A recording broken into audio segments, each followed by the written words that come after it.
Alright, check it out. Doing a little bit of product rendering. Got a few more. I got a slap in here as well. I think one on top here on the lid. How's everybody doing out there? Share this over on Facebook land. Oh, I got a message from somebody.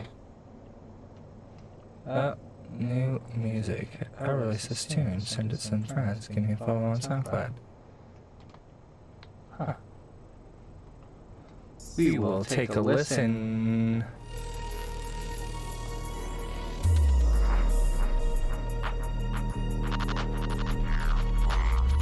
Okay. Let's listen to a new tune by Dixon.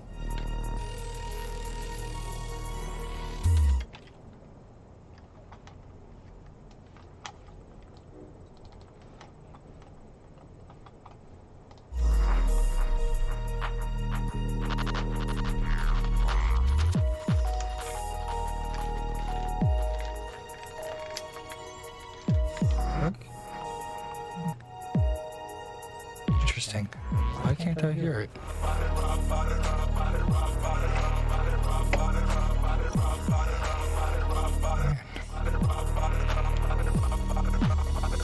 Really got a messed up audio situation going on. I can tell you guys can hear me and the music that I'm playing, but there's probably a bit of an echo on my voice too, isn't there?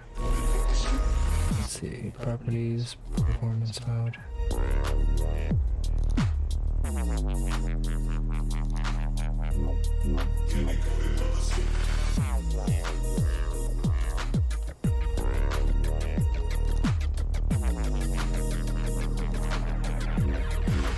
Oh, never. I won't do it, Ryan. I will not do it. You play Fortnite.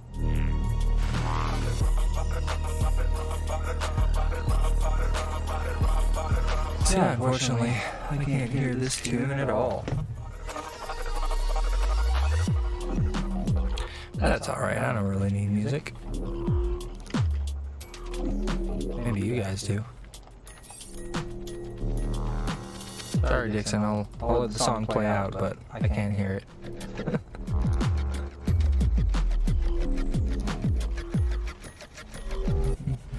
For whatever reason, Chrome is not using open volume mixer.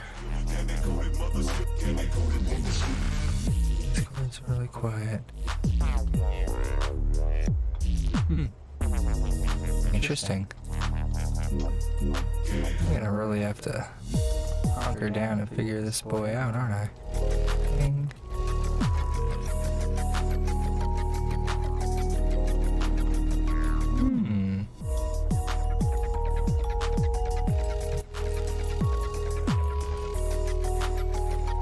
Let me know if my voice is still echoing. Echo.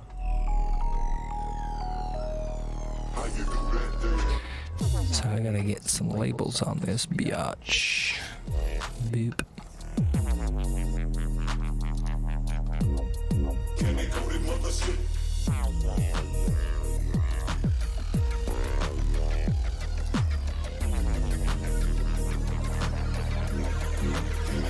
Label. Sure.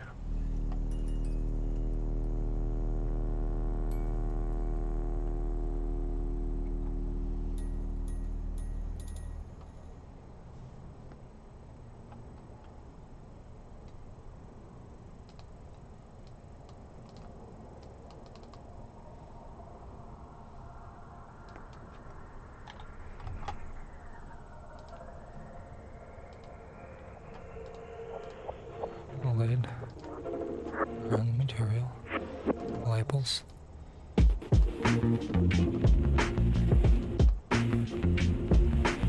Top, plastic, label 1. Interesting.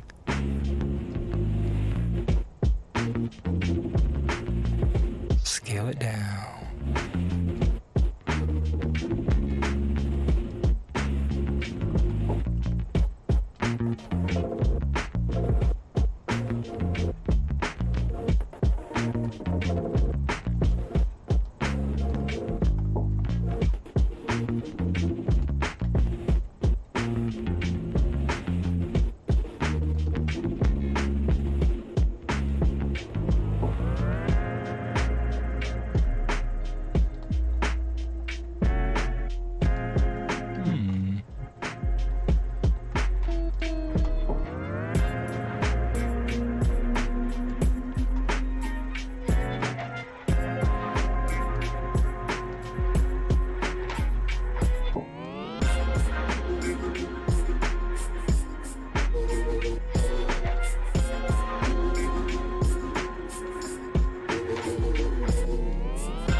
so that was a wub. Thanks, Dixon. Sorry I couldn't hear it, but whoever was streaming in this case. Got 4 viewers, that's pretty cool. Hey everybody. So, yeah, we're here in Keyshot. I'm preparing a scene for animation, and very, very possible I'll transition this scene over into a different render engine. But for the still work, I'm here in Keyshot just because it's always so nice. I actually went to check out some other renders that I've been using, you know, for just doing pristine product visualization. You can totally do that with Octane and Redshift, but Corona is really popular for that. F-Storm renders really popular for that. So I actually picked up Corona, and I'm gonna mess around with that in Cinema quite a bit. I'm supposed to be meeting with the client later today to see what else is getting added to this scene. But right when I started live streaming, I pretty much finished up applying this label to this tea tin here. I'm kind of doing a hack to make it work because it is UV unwrapped, but it's not UV unwrapped in a way that has continuity to the rectangle shape. So I actually used cylindrical mapping and cheated it, and it managed to do it. There's some weird stretching that happens, and it won't line up 100% perfect. I had to fudge it back and forth until it got to this point, but the label I was provided seems to match up fine, and now what I'm going to do is just go back over into Photoshop where I was preparing said labels. And I will prepare some other ones. We've got this thing that I'm working with here. So, I mean, I might have trimmed off. No, I went on the inside of that blue line. I'm not sure if I need the bleed as part of the sticker or not. I'll have to run that by him. But I gotta open up the other 2 of this. Boom, boom. Those 2. And I gotta slice out the background.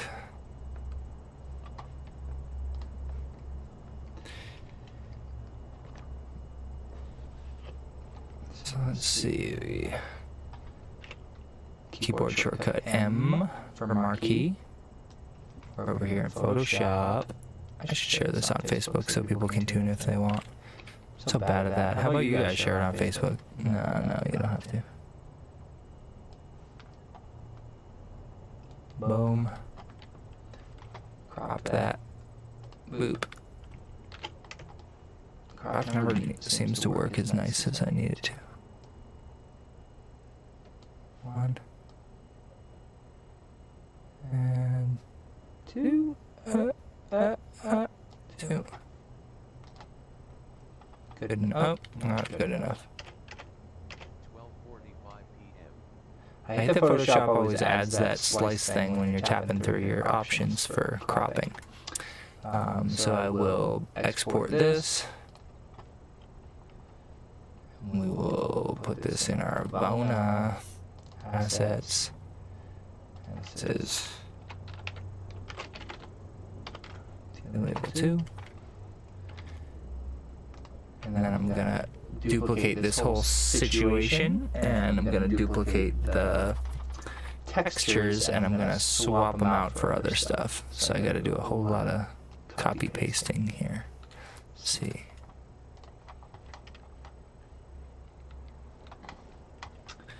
Yeah, I'll share this on the old Book of Face. Why not?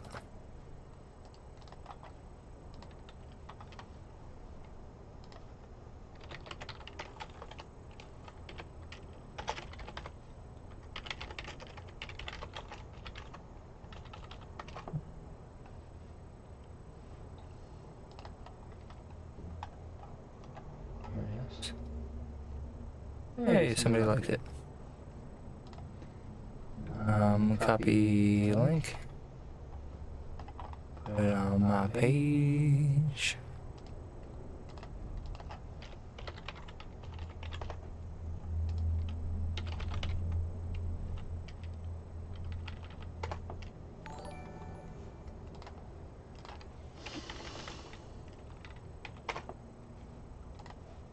Share it in my group.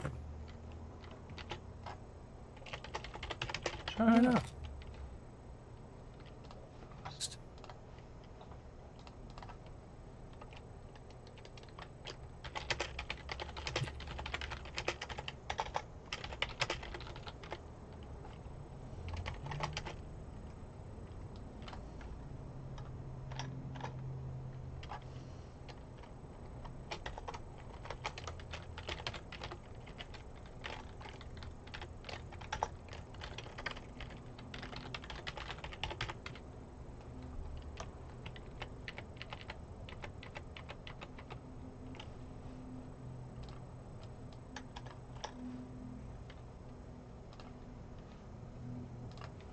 Here. Okay. You know it. Copy and pasting like crazy over here. So I shared it in a group, my Facebook page. If you want to share it in any relevant groups, I'm always down for that. Let's see. 3D rendering. Cinema 4D. Speaking of which, we're going to be getting into some Vectron. Mateo's in the thing. There's a whole bunch of new formulas that have been added to Vectron. You got to go get them off of GitHub. But I'm really excited about it, and I'm sure everybody else that messes with Vectron and Mandelbulb is really excited as well, because Vectron is, I think, the fastest way to mess around with fractal math at the moment. GLSL is pretty quick, and I think what Vectron technically is GLSL computing off of your GPU through Octane's kernel, if I'm not incorrect.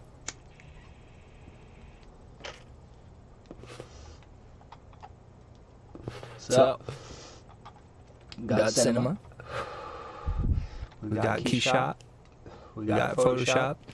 I finished that label, and now I gotta hop over and do it again. Here, with a circle mask coming out of the center of that boy.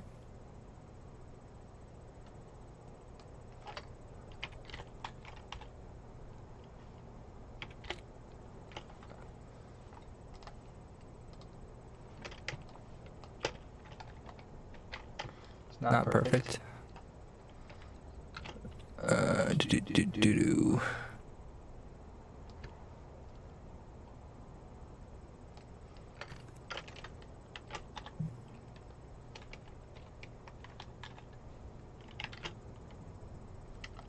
Good enough for now. And we'll trim it. And then I will export that. Top 2. And then the last one here, I think it's supposed to be on like a off-white, light off-white, something like that, close enough.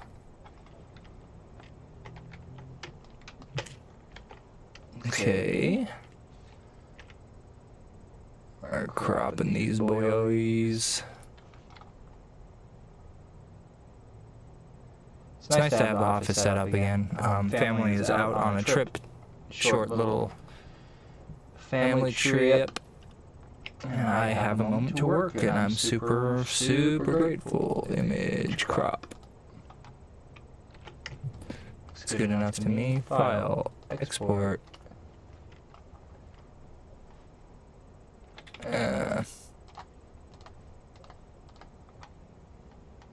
Weird.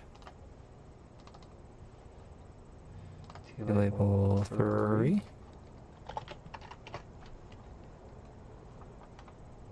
Let's get that now playing out of here. What the hell?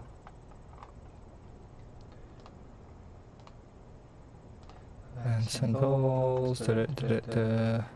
Infos. Music. Go away. Cool. Yeah, I don't know that was there. Yeah, who is Scap rendering? Scap. Oh, that's Matt. Yeah. What up, dude? I wasn't sure who it was, but it's Mateo.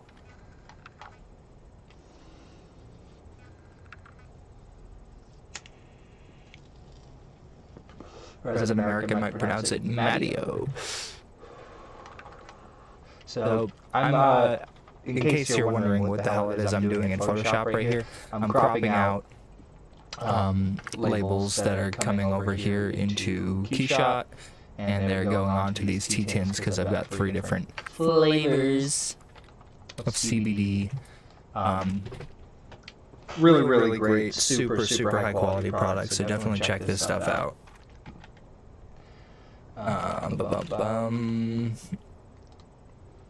Export that one as, did I do label 3? I did, and now I just have to grab this thing.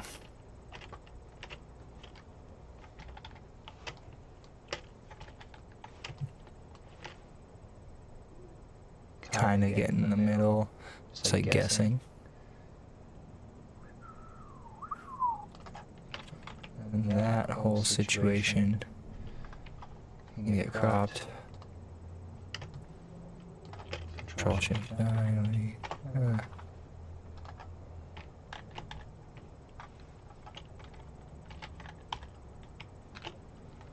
Looking good, looking good.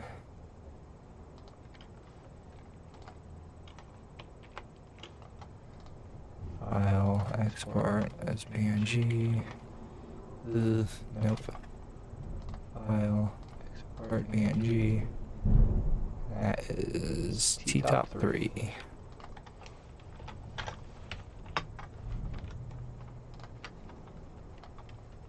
Let's see, got a dropper in there.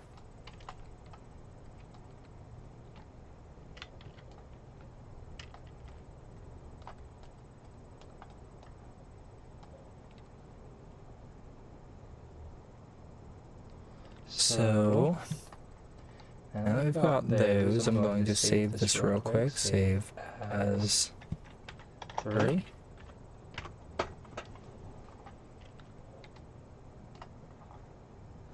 Mamma mia, io sono italiano.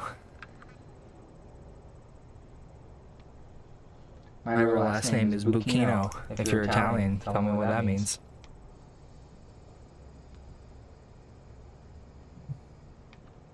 Might give you a chuckle.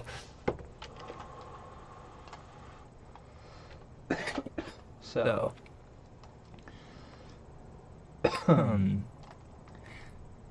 yeah, I like the glossy shader that's on the label by default. It seems to be appropriate.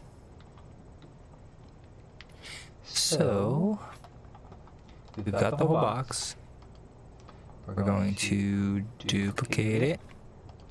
And again, first one goes here.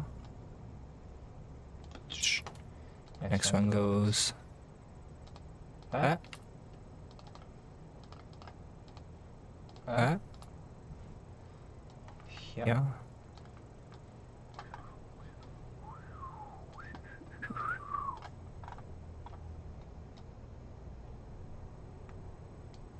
Got Caspar Baby's pants stuck in my head right now. Let's see.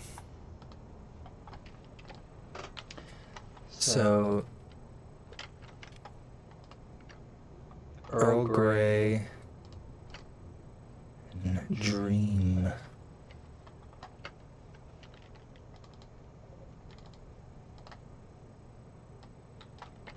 Dream. Earl Grey. Grey? Grey? Grey. Okay. So, down here in Materials World,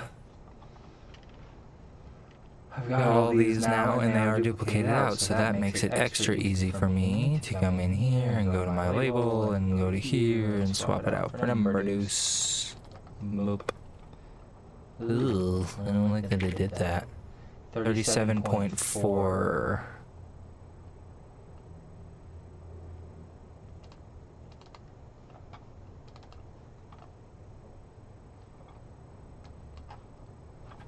Unlock it.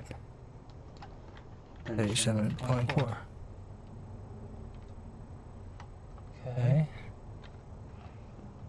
And get rid of that. Then we're gonna do the same for the top. Right here. We're gonna go into the texture. I'm gonna go into the label. Swap out the label for T-top 2. Dream tea. And then we're gonna do it one more time. So let's go here into the labels, swap it out. And I had to pay attention to 37.4 last time, so let's do that again. 30. We'll say unlock it. 37.4. I don't know. 37.4. Okay. And now we need to go into the top. And the top is here. And the label's here. And the label's here. And the label's here. And the label's here. Boom! Buckshot. Okay, cool. Boom, boom, boom. What do you know about it? I think I might have done them out of order though, right? This is Dream. This is not okay. Gray. This one. Properties.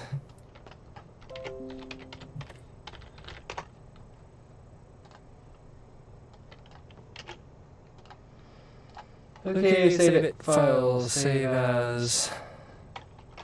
And 4. Cool. So we got products ready to go. I don't know what order they're going to want them in. I don't know what angles they're going to want them at. Any of that business. I should probably be cool to like have like a little pile of tea.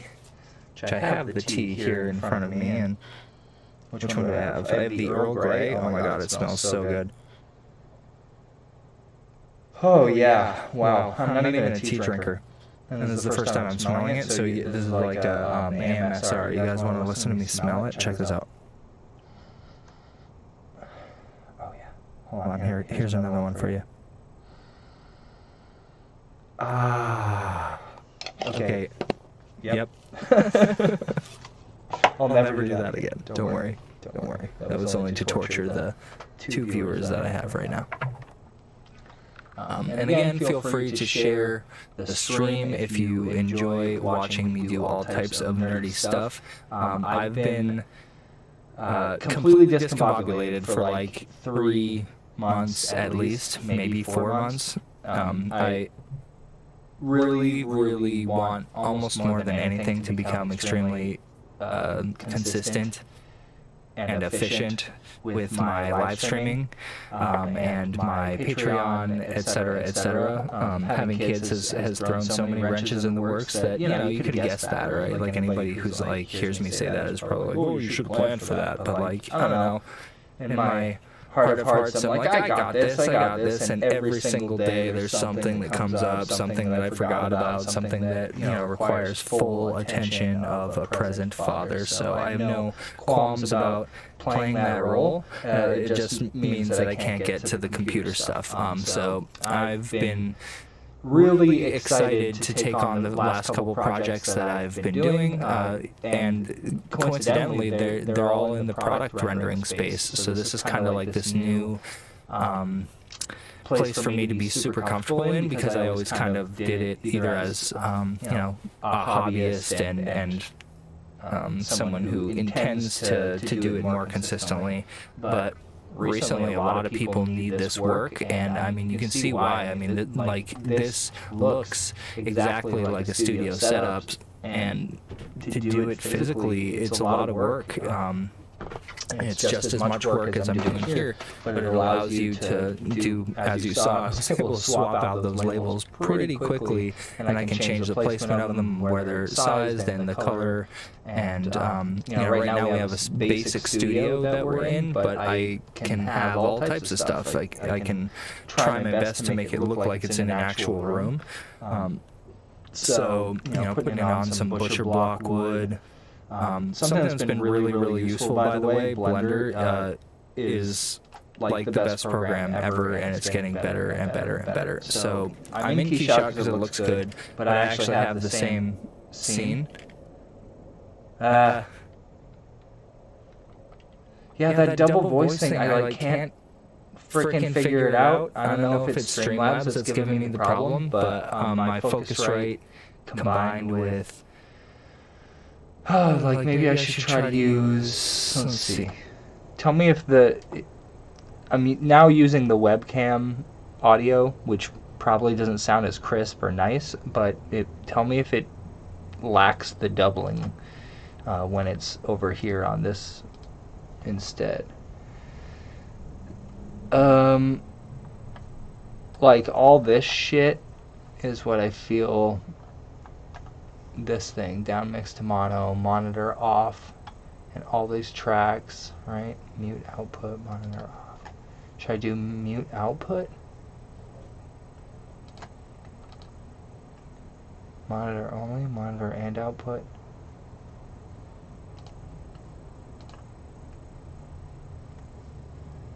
Like I'm just confused as to why.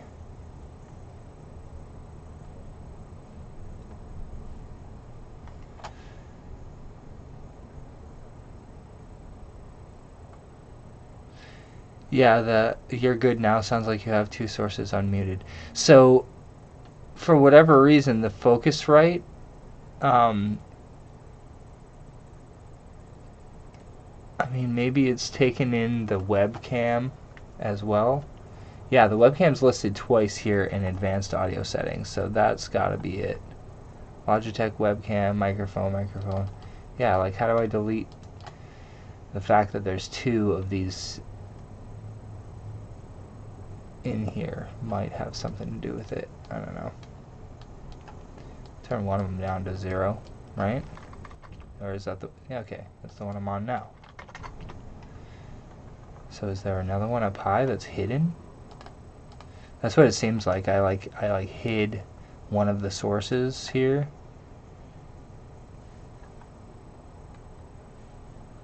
Logitech webcam. Check. Check. That one's muted. And this one, mute output. That might have something to do with it. Now, check. Let me know if all of a sudden there's a double again now that I've turned on my really nice microphone. Because I have deleted the ability. Here we go. Maybe there's better. 1, 2, 3, 1, 2, 3. I don't know why the webcam came in twice and why I don't see it over on the mixer in Streamlabs. Unhide all. Aha! Wow, that was it. Crazy. Check. Okay, well, I figured it out. Thank you guys. Team Audio helping a flex out. So over here in Streamlabs, and this is going to get all crazy, you can like hide a source, and for whatever reason this microphone is coming in twice, and I'm going to have to figure out how to fix that. But if I hide this source, right? And then I can hide this source.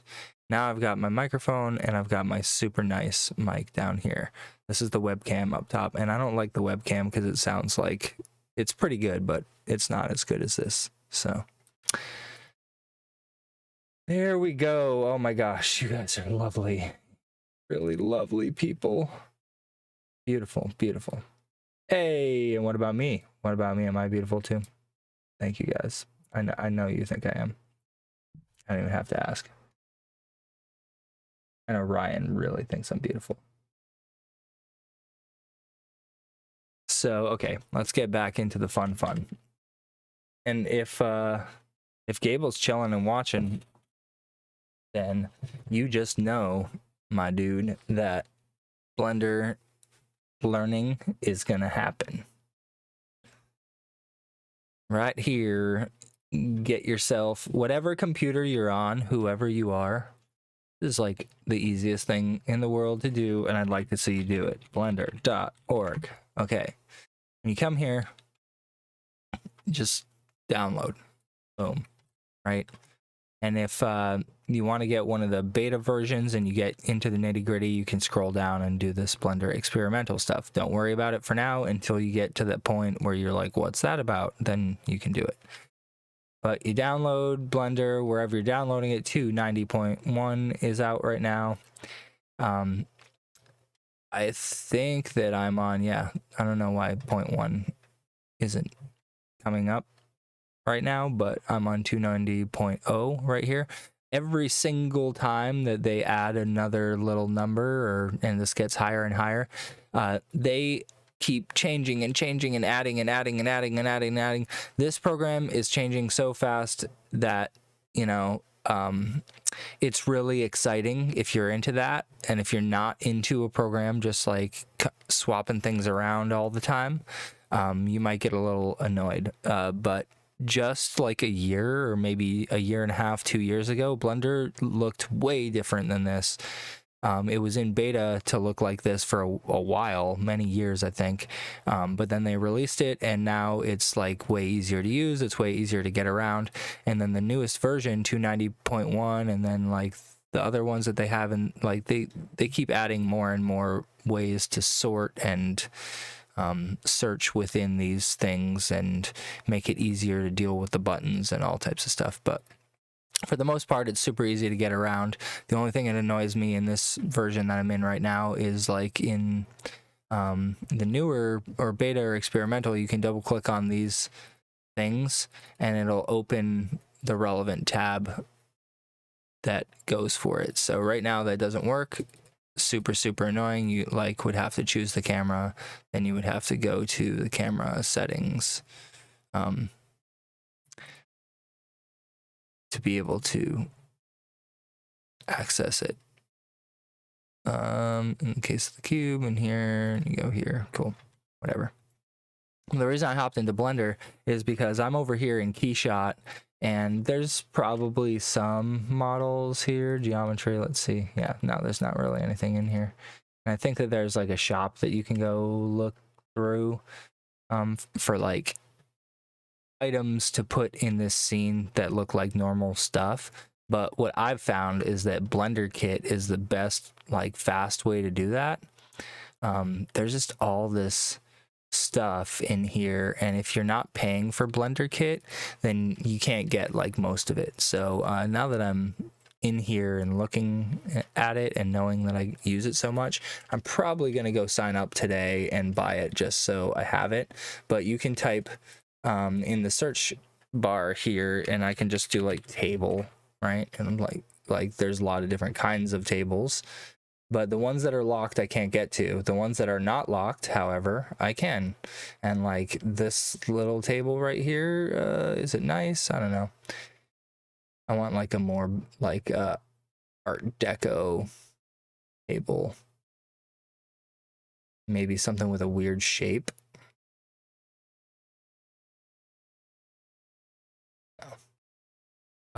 So as you can see, a ton of this stuff is locked off, but a ton of it is not. That means that you can grab it, export it, bring it into wherever you need. And in this case, I would be bringing it into Keyshot. I think that thing's pretty nice, right? But no, still really not finding something that is piquing my interest. And as you can see, I mean, there's a lot of tables out there in the world, and in this Blender Kit repository, They've just got a ton of designers that are putting stuff into it. So, you know, there we go. Maybe something like that. I want like a more, yeah, I want a more natural feel. So we'll go for this. Unlock the asset. Sign up to full plan. It's $4 a month. Valid until no. Yeah.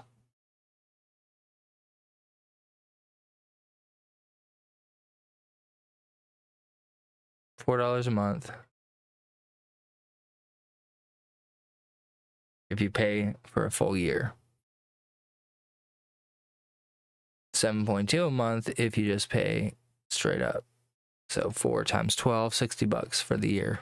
Have access to unlimited on-demand downloading of 3D assets that are good to go. So I will say yes to that because I don't want to spend my time digging around on the internet for the perfect table to go and download it. I just want to hop over into Blender, search for it, say, oh, yep, that's good for me, grab it, download it. And in this case, you know, let's not slow ourselves down. We'll just pick it up. Yearly subscription. Pay online. Full plan. You can do it for 30 days for $10. Oh, and they have another discount. So it's $48. Okay. Proceed to payment.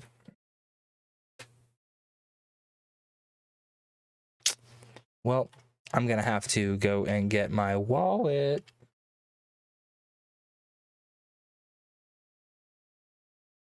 So, in the meantime, take a look at what we got so far. These tees are looking beauteous. I'm going to get rid of that dropper for the moment because we don't need it.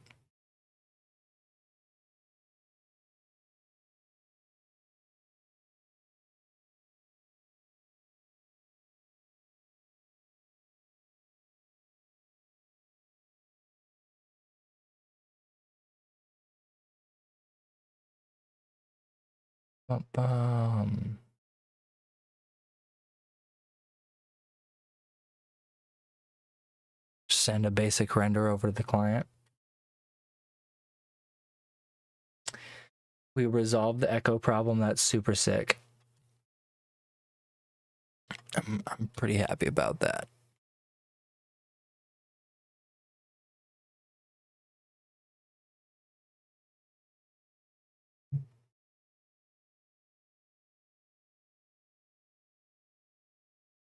What color is that Dream Tea background? Is it just like that?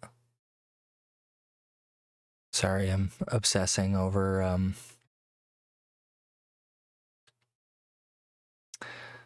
the color and whether or not I got it right. Yeah, it's like it's coming off as white right now, and I don't know why. Did I do that? Does it really have white, or is it like the specular that's doing that right now? No, it's like totally looking like white, and I don't know why. Dream Tea.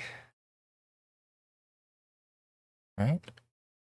File, export, PNG. Oh. Yeah, I don't know why the Dream Tea is a little brighter than I like. So that lid material, label, diffuse. Maybe the brightness can come down. Oh, no. That's the Earl Grey. Maybe it's this one.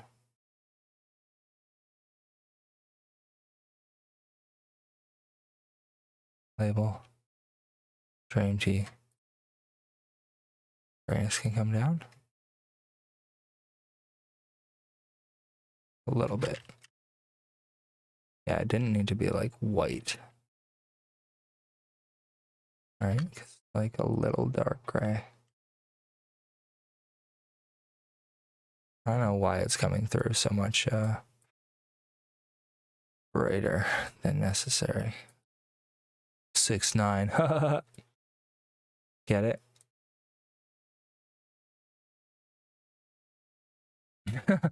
so yeah, maybe I'll add like a little light chorus to my voice to make it like, no, I'll keep it on GPU. Okay, I'm gonna let this wallet, and I'm going to buy Blender Kit because it's super useful and I keep talking about it. So this is what we do. You gotta support the companies and products out there that make your life easy, make your job easier, and let people know about it as well. It's always a good way. So let's see. Well, let's do a jam in the meantime. Jam going, maybe.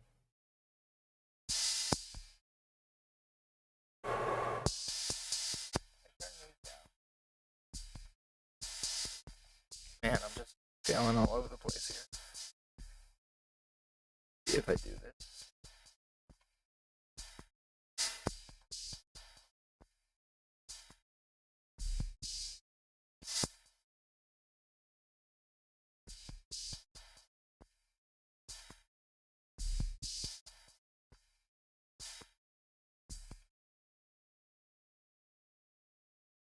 Oop. Copy the clipboard. Over here. And just for fun.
Boom. What's up?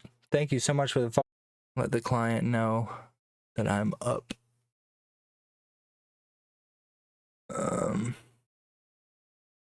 Apply all.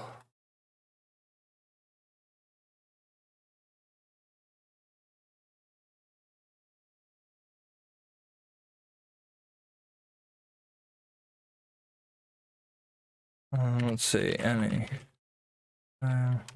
Today is great.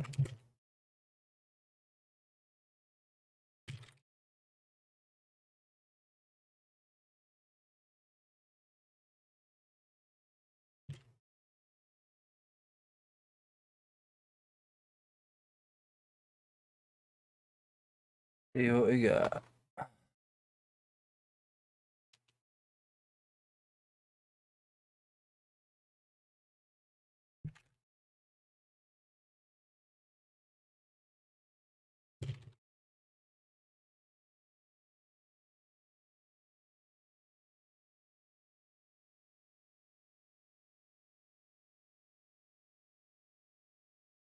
All right, all right.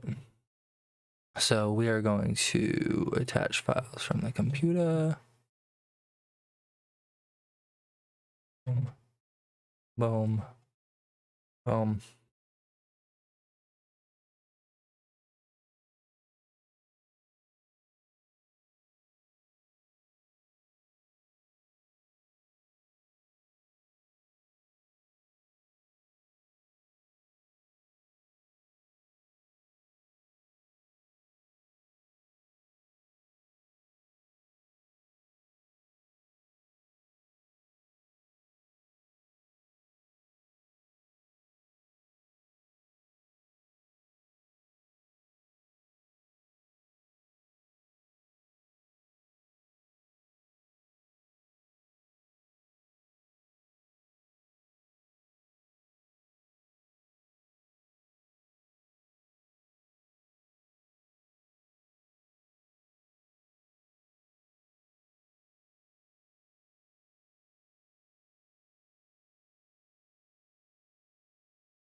All right.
Do you want?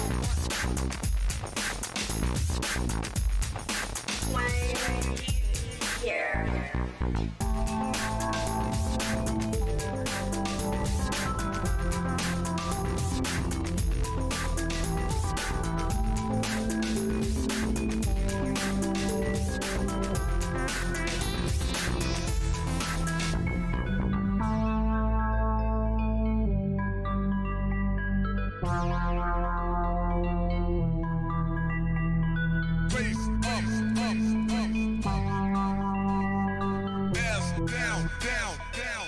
Welcome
I'm not crazy! Don't you tell me that I'm crazy!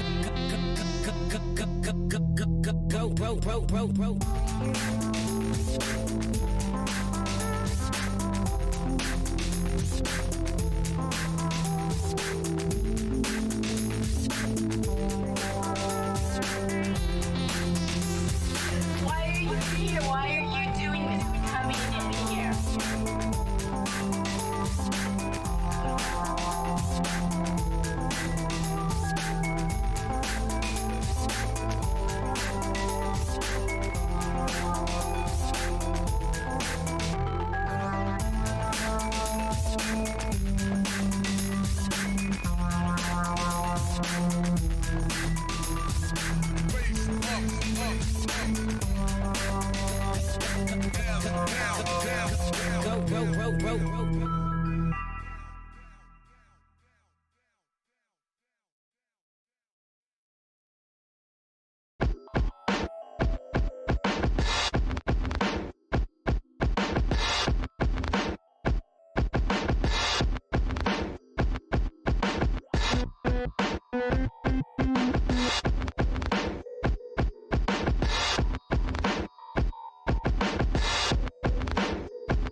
All right. We're back.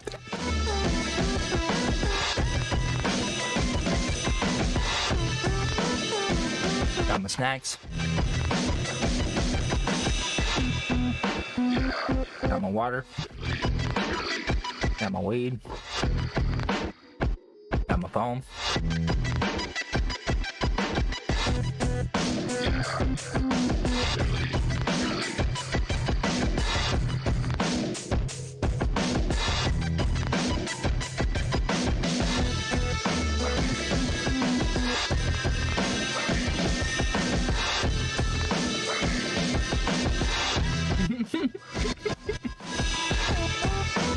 Oh man, the internet.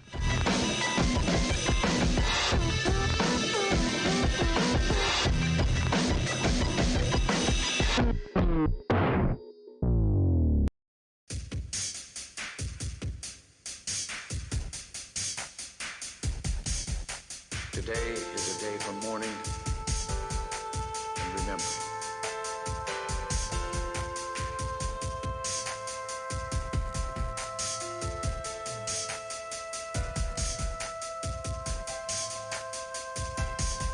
We've never had a tragedy like this.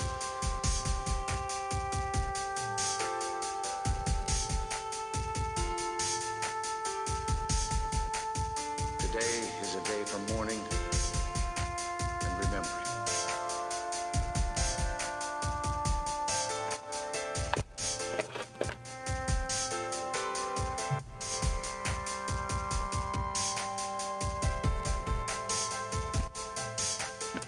We cannot bear, as you do, the full impact of this tragedy. But we feel the loss.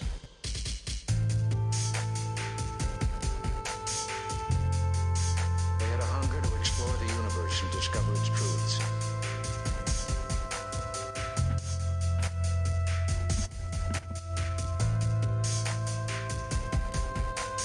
We've never had a tragedy like this.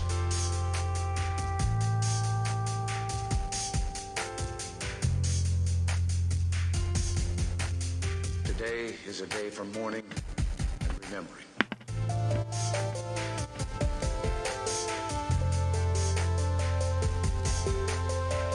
We cannot bear, as you do, the full impact of this tragedy. But we feel the loss.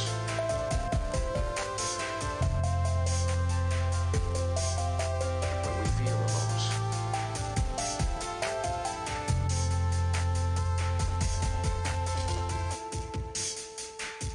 We've never had a tragedy like this.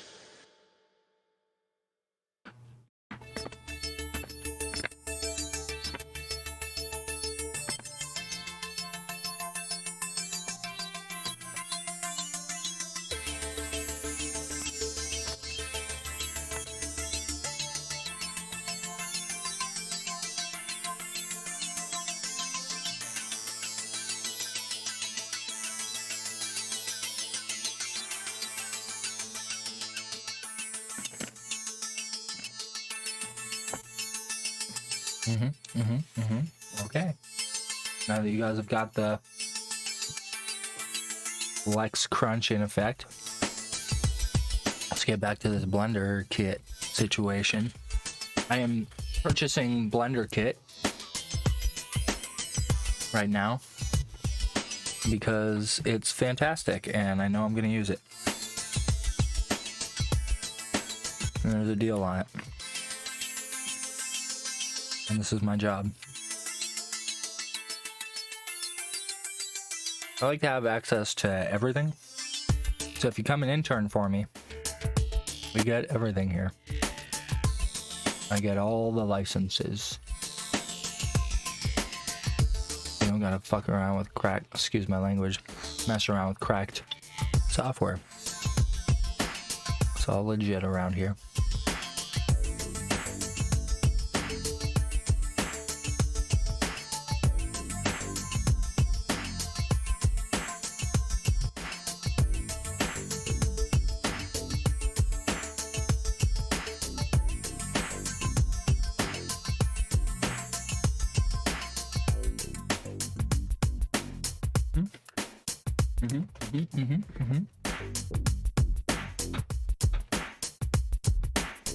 Oh, they're texting me?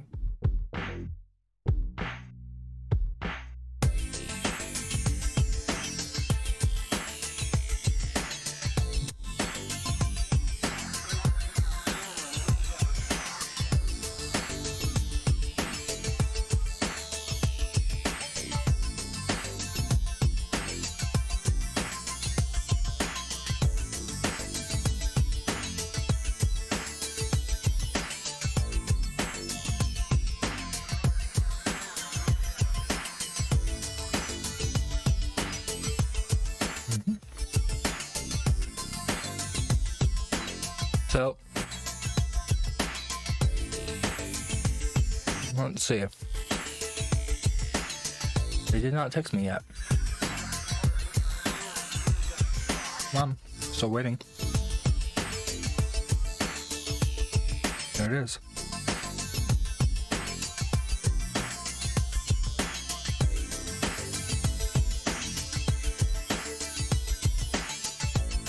Waiting for confirmation.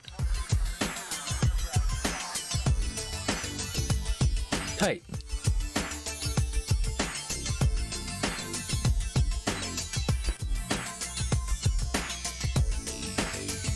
So now it should be activated.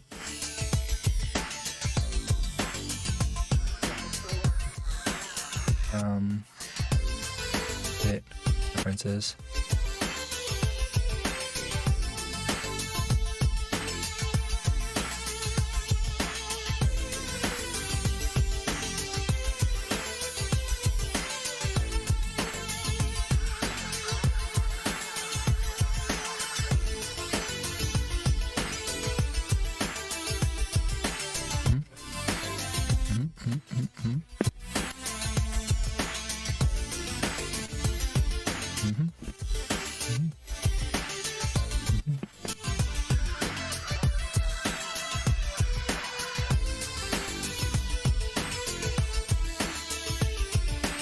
There we go.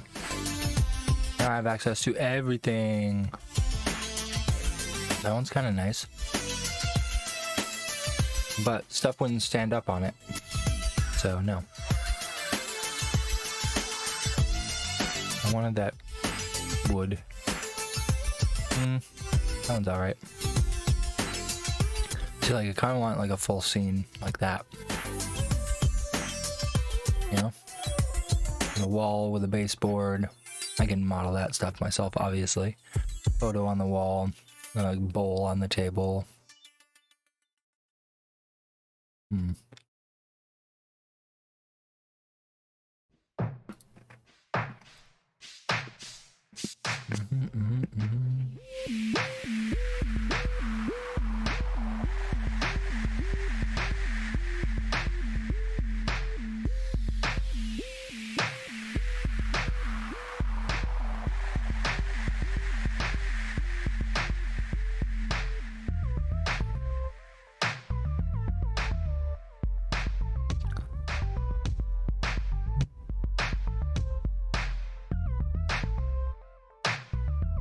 Now I'm having trouble deciding exactly what I want, but if I saw the same table again, I would just grab it, but I haven't yet. There it is. So yeah, it's as simple as clicking on it once. This is absurd. X. Good old Blender. Look at that. I don't know why I brought it in there.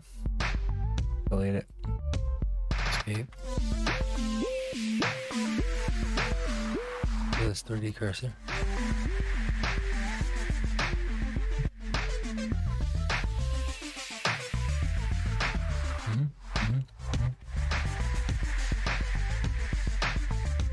I'm so confused.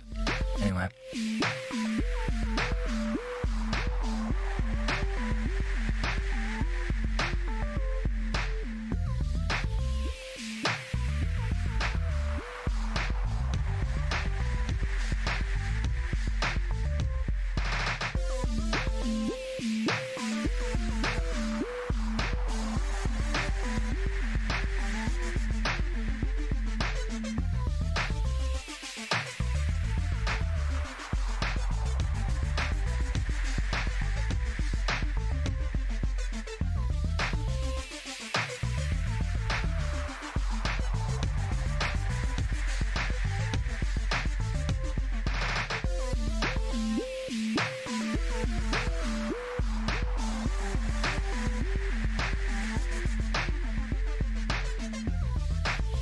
I have no idea why this 3D cursor is being like this. So here's an example where I'm not super familiar with Blender's general operations.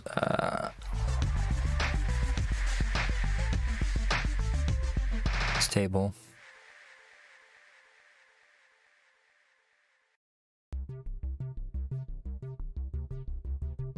0, 0, 0. That's what needed to happen. So I had to find where the properties for the object were. Those were here under object properties, which is this orange square here. How you were supposed to know that, I don't really know. In Cinema, this stuff is usually being displayed in a properties tab that's like down here, or you can see it usually down here. Blender decides not to show the information about the object to you unless you go over into this scene of swappable tabs, and there's a tab here. You can pin a tab, and then it's just that accessible without all the other business. But that's not that useful because I'd like to have like two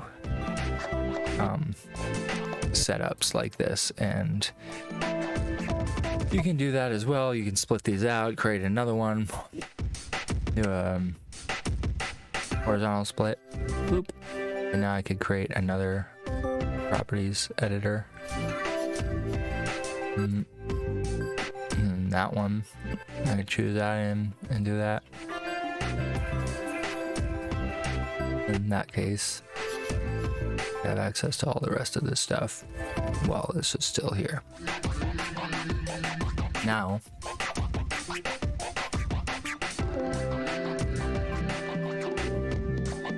it's kind of annoying that it doesn't swap around to whatever else you've chose. It's only that one object, but it is possible, as you can see. So now that we have this here in the scene, you know, the goal is to pretty much get it out of here and bring it into a different program. So there's usually ways to do that that are efficient. In this case, you can probably just export it as a FBX or an OBJ or something. So I'll bring this into my dailies, go up into Vona, and assets. And this is table 1. This may or may not be the object that I want. Selected objects.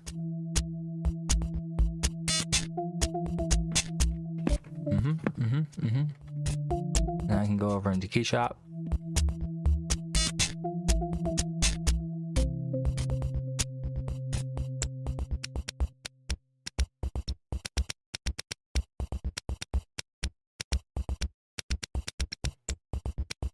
There we go. And would you like to save your file? Sure. Okay. So bringing this table into this scene is the goal. So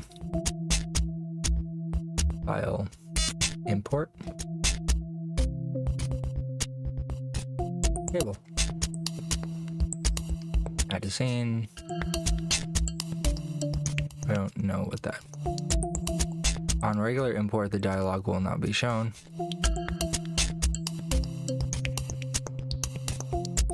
So now we have a table. Go into the materials. Wood. Procedural, transitional, old wood.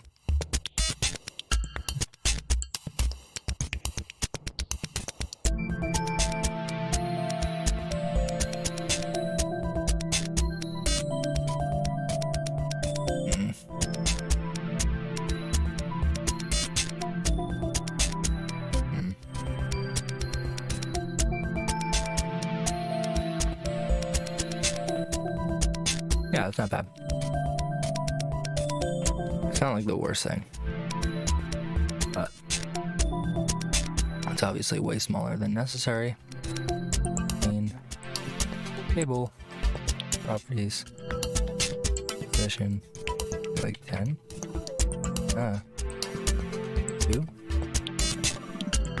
about 4.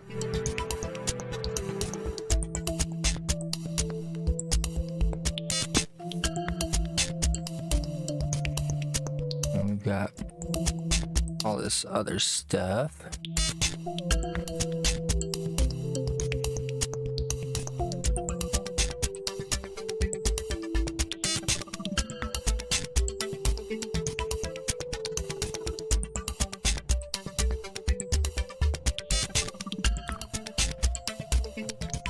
it's like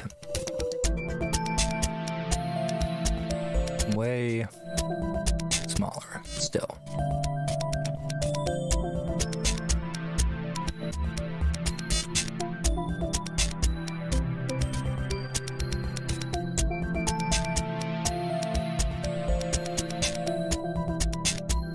Lol.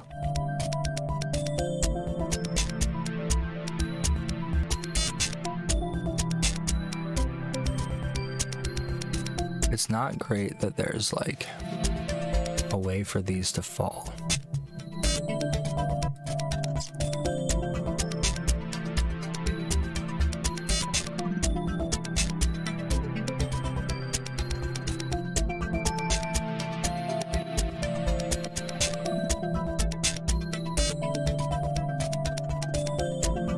You know, like the slats.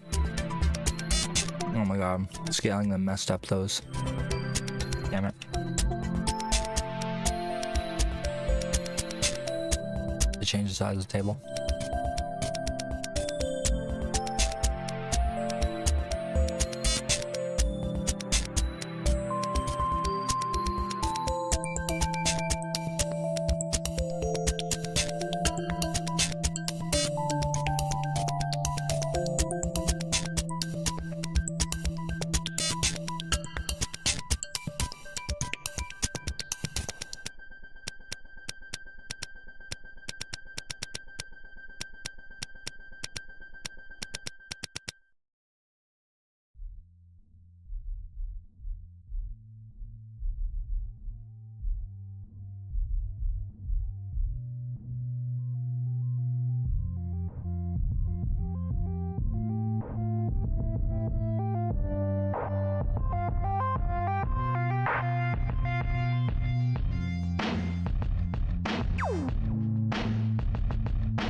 If they were to be on like a little mat, what kind of mat would they be on?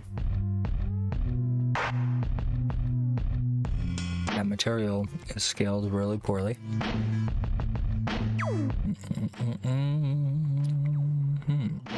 Wood is herringbone. Textures. Bump. Diffuse. Specular. Bump.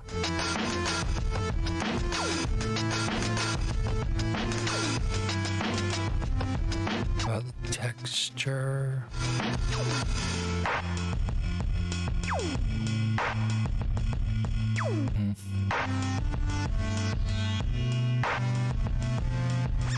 Side mapping.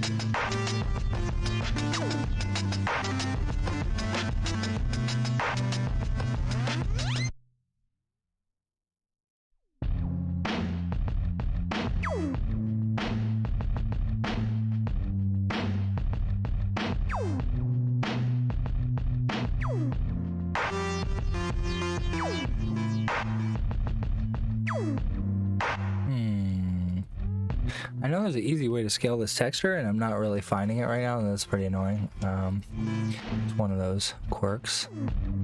It readjusts like close mesh, split material. Properties.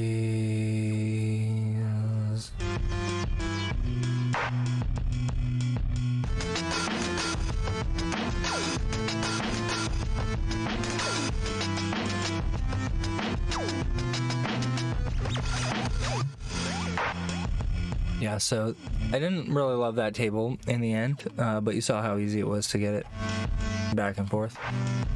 So we'll just delete that one out. Go back in and look at what tables we got. This thing's weird. Honeycomb.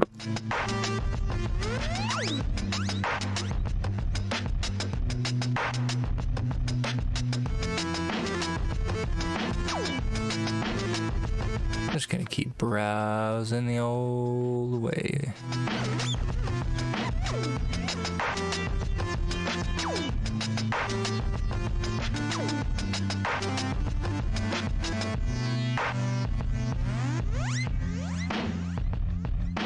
So sometimes when they come in, they do have a really, really nice texture with them. And I can get that to come through by exporting it properly. Let's see what this one comes in like.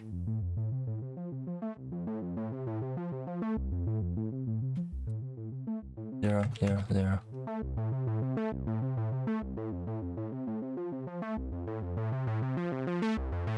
So Blender has some really nice rendering in it. We're in Eevee right now. It's letting me know that this thing is pretty good, but not like super good. I kind of really love that texture quality there. Pretty low res.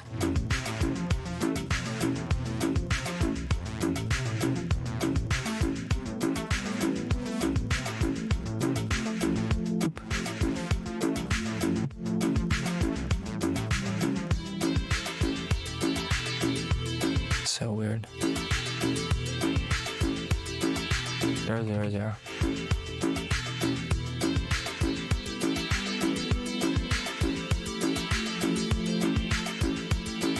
So, as you can see, without having to go... Oh, thank you so much, Legos. I'm only just looking at my chat now to see that you said that these renders are lit. Thank you very much, my dude. I'm trying to get it so this is like a super realistic shot here. Like, you know, boom. I gotta set up the rest. I gotta set up, you know, a wall in the back there.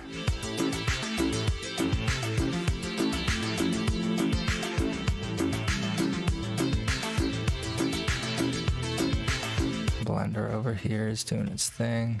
It's thinking really hard. There we go.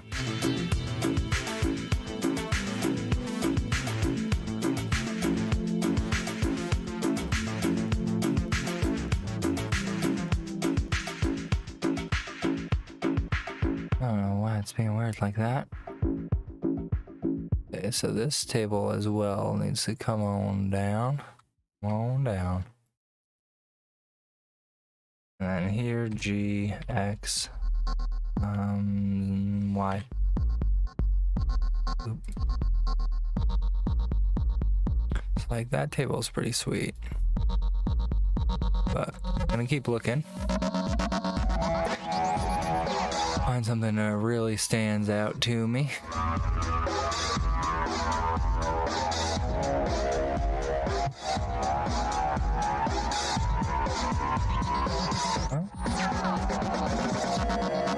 I was checking the texture resolution on that one. It was alright, not that great.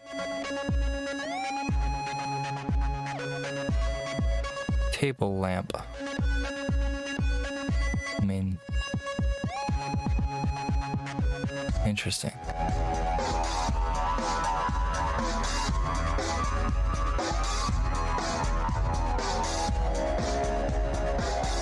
I'm gonna swap over real quick to cycles. Render engine that everything will look a lot nicer. So I'll have an idea what's going on here. This light.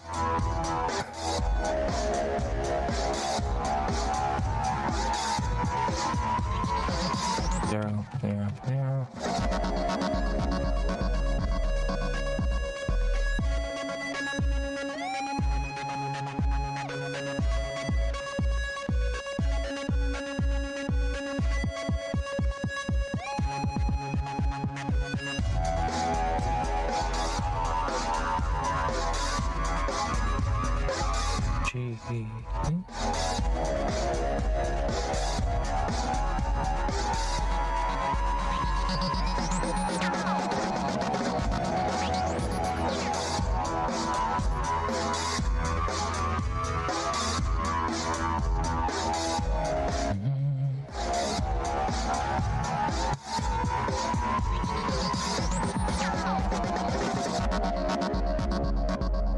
A weird little light there. Put it on the GPU. And over in keyshot land, you can tell it to stop rendering.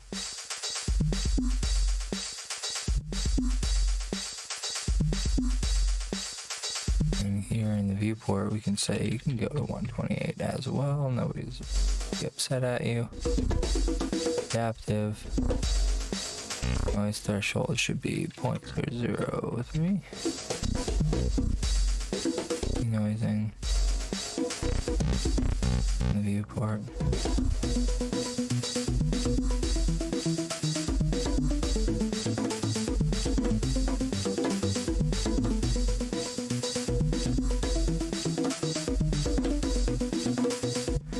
It's unnecessary.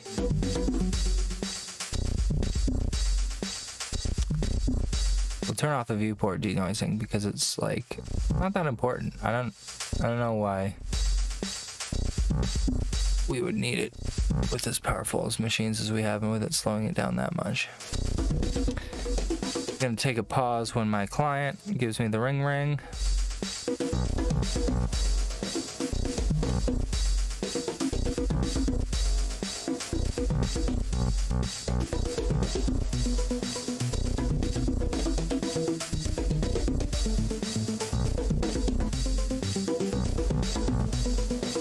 Oh, X Particles has their Black Friday sale. I'm super excited.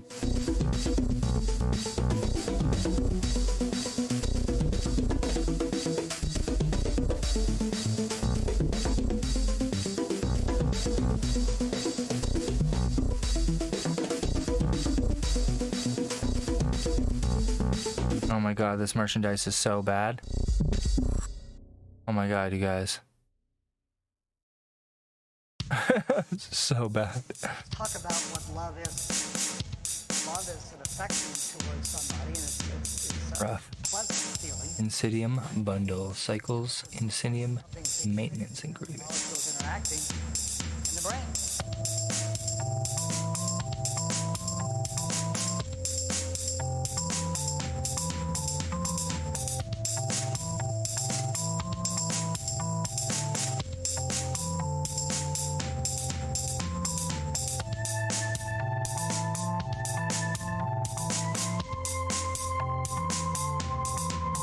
Gotta get my current maintenance on my X Particles. It's very nice, very nice. I'm excited about that. So, in case you guys are unfamiliar, which I'm assuming you are, this company, Insidium, makes a plugin for Cinema 4D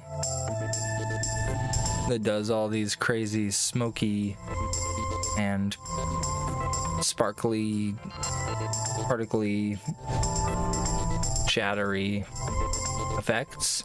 You can do them in a variety of softwares. 3ds Max and Tyflow are the favorite, I think. It's probably the coolest system to come out in a long time, but X Particles precedes them and has been, you know, basically allowing us in the VFX industry to do really, really cool stuff that the client's wishes. As you saw in a recent project that I recently completed for a company out of Poland, I believe, we were doing a ton of scenes that were all this kind of stuff. So I've had this software for a couple years now, and they have a yearly Black Friday sale where everything is 50% off. And I highly suggest that if you want to get into this stuff, that you scrape up the bucks and pick it up during Black Friday, because also every year during Black Friday they do the sale again, and their maintenance agreement, which allows you to have access to the betas and the new versions of the programs that come out. Basically, if you have a license for X particles, at some point it stops working, and you have to be paying for this secondary maintenance thing to keep it from not working. And if you don't buy a maintenance agreement, at some point your license just stops working, I believe. I could be wrong on that. I could be completely wrong, but I'm pretty sure this is the way it works. If you don't keep up with the maintenance after a certain grace period, they don't allow you to get back into the current version of the program with the early access beta and all that stuff without buying an entire full price license over again. So there's like kind of a little bit of like an FU to the user in a lot of Insidium's pricing, but they also make, aside from X Particles, Cycles 4D, which is a port of Blender Cycles into Cinema 4D. And it's like, if you're familiar with Octane and Redshift and stuff like that, you might be like, why would I use, like Blender's render engine inside of Cinema 4D? For one thing, it works, it has direct parity with X Particles, which means all the data that X Particles generates can immediately talk to the renderer without any middleman or translation needed in between. And then they're both maintained by the same company, so lots of cool features and training and all that stuff. They really support the heck out of it. And Cycles is an amazing renderer that is blazing fast, and it's actually pricing wise one of the cheaper ones, I believe.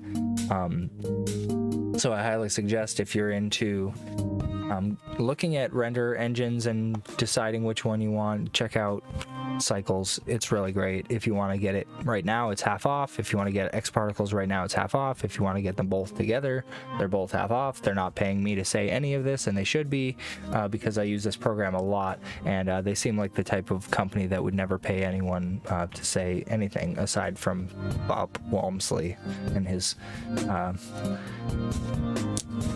I want to say charming accent that he has. It's super charming. Anyway, moving forward, now that I just saw this out of the corner of my eye, I actually have to pick this up because I need to get my maintenance current, and it's half off right now. So yet another charge in the day when people are like, oh my gosh, what, can't be that hard to do what you do. Like, it's expensive just to have the software, and then you have to have the time and the ability to use it. And this is what really annoys me about kind of software licenses in general right now, is not every client, not every project requires every piece of software, but you need to have access to them, and you need to know how to use them. That means you need to be training no matter what on how to use it, and you need to be paying for it no matter what to have it. And in the case that it comes up that they're like, hey, we need somebody who's good at this, and yeah, you can have that conversation per client and be like, hey, so I don't have a license for this software, so you're gonna have to help me pick that up. And 9 times out of 10, probably more, they're like, wait, what? You already have this? And then even when they understand the whole situation, they still will suggest, yeah, but don't you have other clients that you have to use this for too? Why should I have to help you pay for this software? And the reality is I don't know, maybe the next guy needs me to do something that uses this, but that shouldn't matter at all. And it doesn't matter because I need it to do your thing, and this is the full cost of it. Just because it charges you for a year and you only need me to do it for a month, I shouldn't have to foot the bill there or go chasing down an identical client need to match up with the fact that I have this license. And then the problem is then you have that license for that year, and again, 9 times out of 10, it's like your license runs out, and then the next client comes up and they're like, hey, can you do that thing? And you're like, F me, I gotta go buy it again. So I do miss the days of when you could buy a boxed copy of software.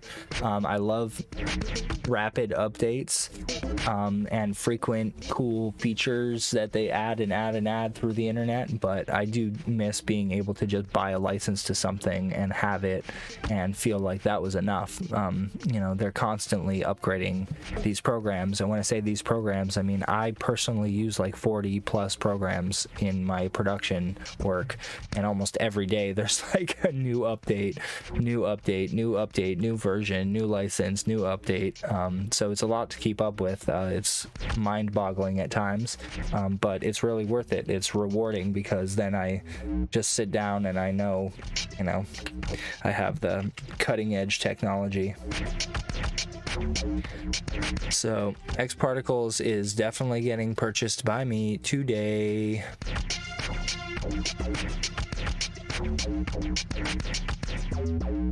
Should have a call coming in any moment now. Turn up my phone so I can hear it.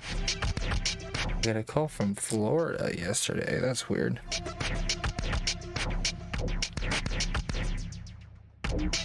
Oh crap.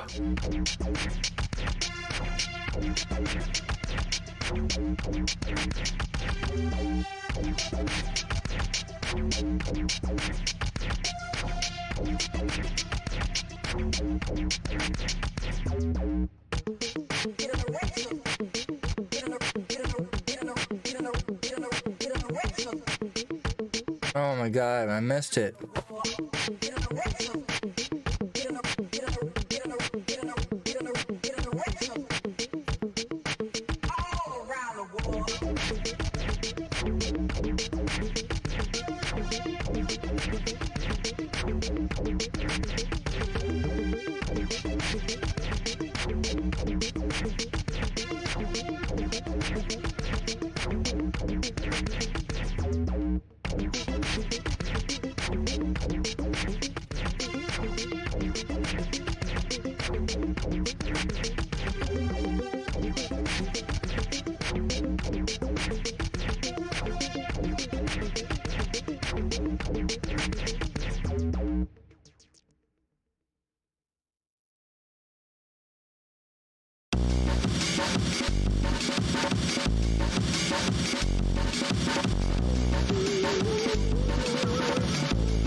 What are we looking? Manifest your destiny.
I am back. I am back. We got some alterations to do.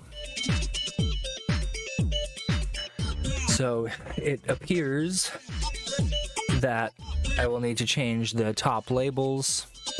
Those have all changed.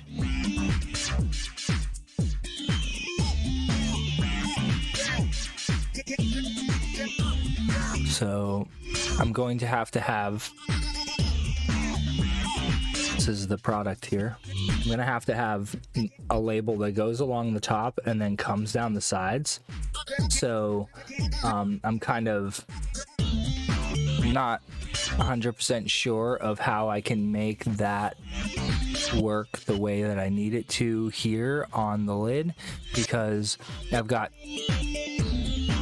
two separate materials, one for the lid, one for... Aha, as I say it aloud, I think I know how I'm going to make it work. I'm going to have to layer these two materials.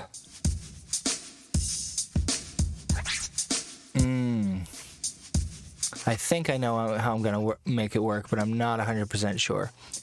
So, do you want to save your file? Yeah, sure, why not?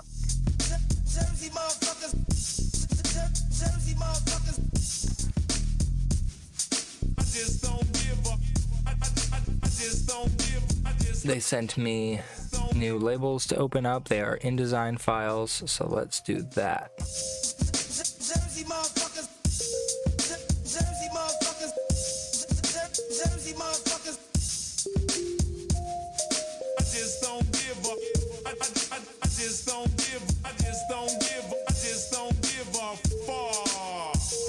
No, hold on.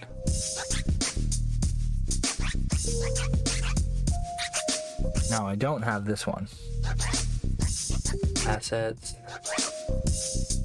labels, 1B. Okay. So now I'm opening up Illustrator.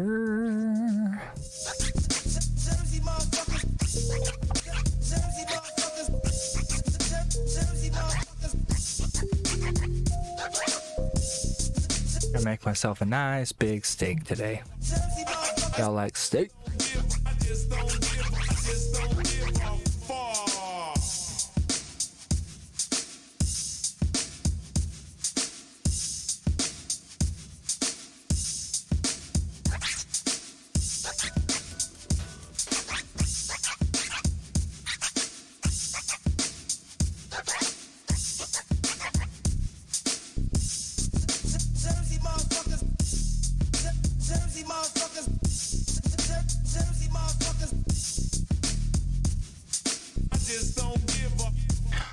All right. So the concern that I have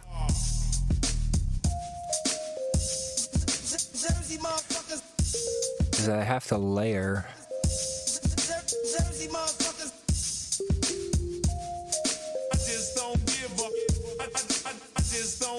cutaway, emissive, tune, wireframe, X-ray, plastic.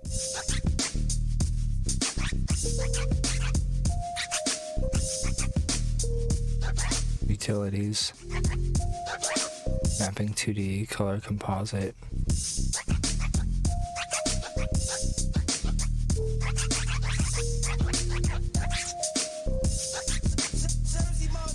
Source in the background, source alpha. No. I'm trying to see if I can find a combination.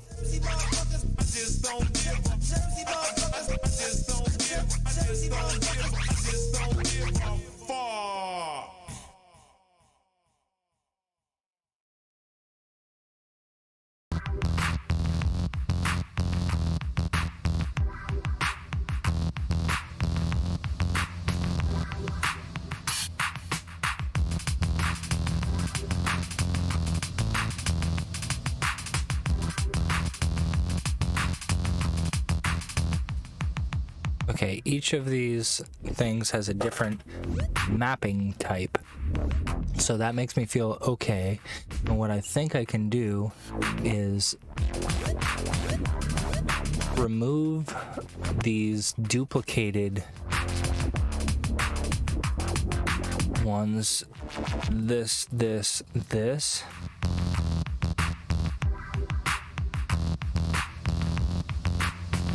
Are not needed anymore. Scene. This, those three are not needed anymore. So materials, material.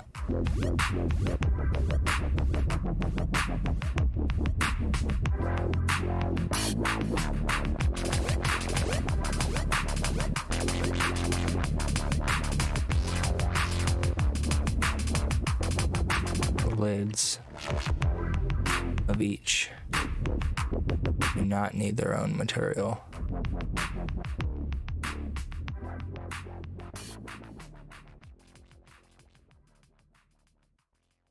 They changed that. I know there's a way to do this. But she ain't messing with no gold digger.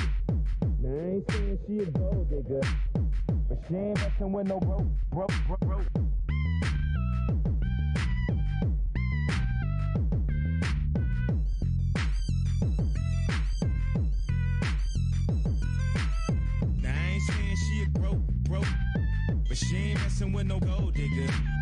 Now I ain't saying she a broke, but she ain't messing with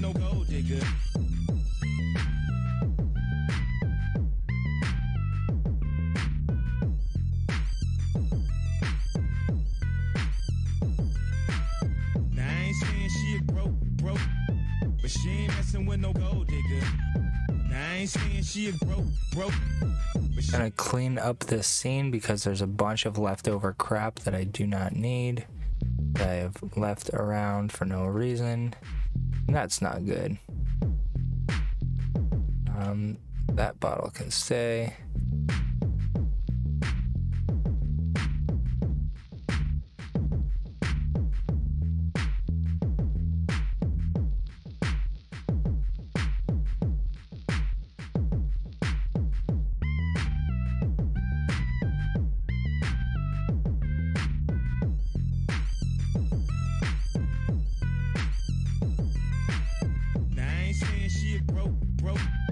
But she ain't messing with no gold digger.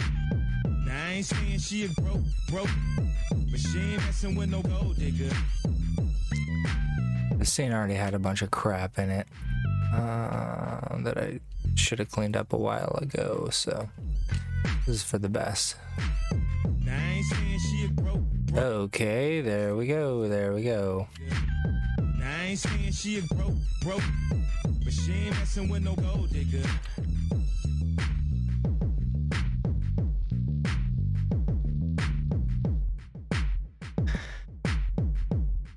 Now I will save as. I'll save 5. So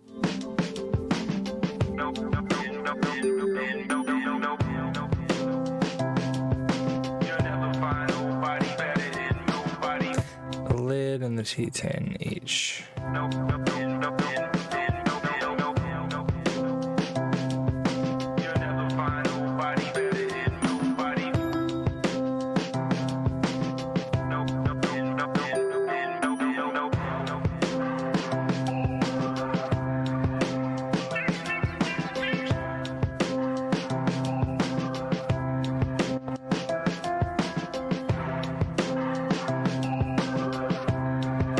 Yeah, like it's really messed up. This is really messed up because the cylindrical works great for the cylinder part, but the top, they want it to go down the sides and then down that. It never needs to open. That's the other thing that, I mean, I don't trust that in the future this won't need to open ever again, ever. But maybe I can merge the two of them, turn into one object and just wrap it that way. But still not going to wrap properly. It's like I'm gonna have to like fake it. And I can make it so there's like that little bump that he was talking about. He said, well, don't you like not want a little bump? Well, I'll make it so there's a little bump. That part's not that hard. Apply bump to labels.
I'm feeling just slightly annoyed at the changes that I will be making, so we'll try a little harder here. Go into our Dream Tea. I'm going to open our new label that we've just received. Key labels, nope. Shigoros labels, ooh, nice. Forgot that I was still working with those. Boom. Oh no, oh no. I need a lot of fonts that I don't have. Andale Mono.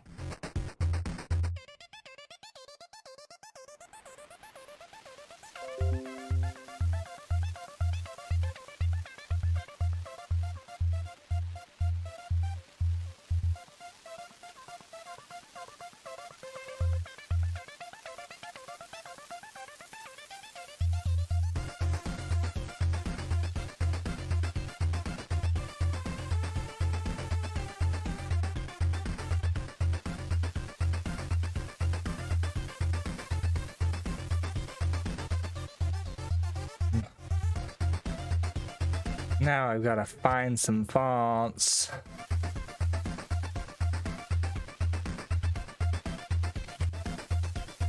Andale Mono.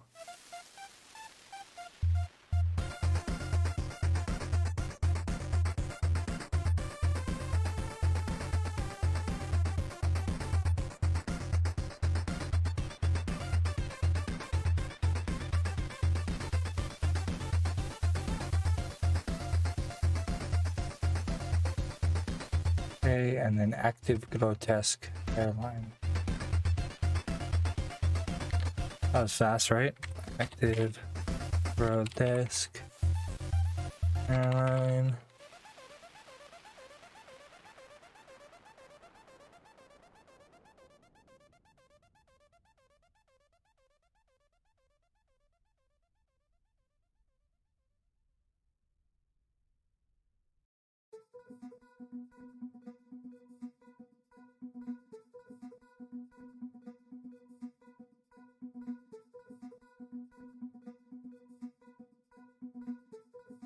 Grotesk. Airline.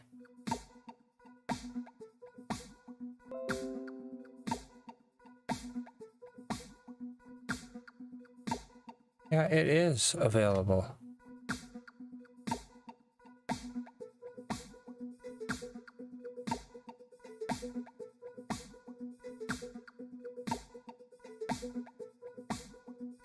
So annoying.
Come on now.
I'm going to be placing these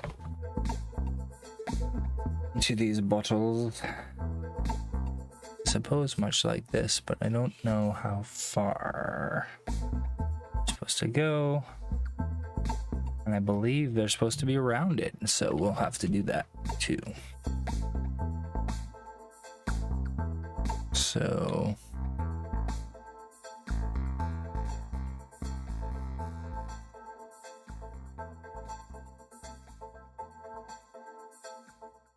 take what we have here. And do we want these to wrap all the way around? I'm not sure. Are they to wrap all the way around? Smaller label format with left-hand design.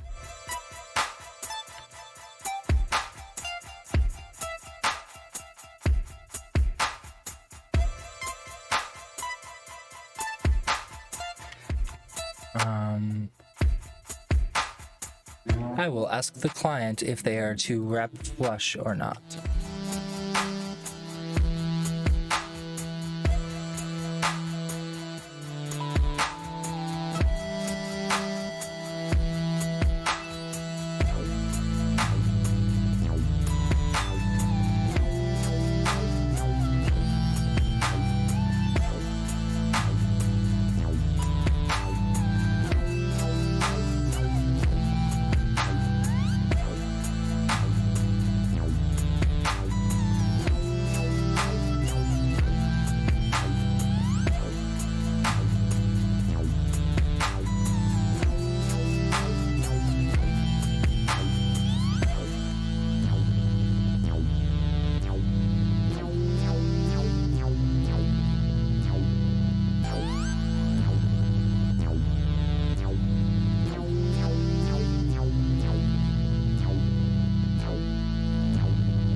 So I asked the client if these are supposed to wrap all the way around or not.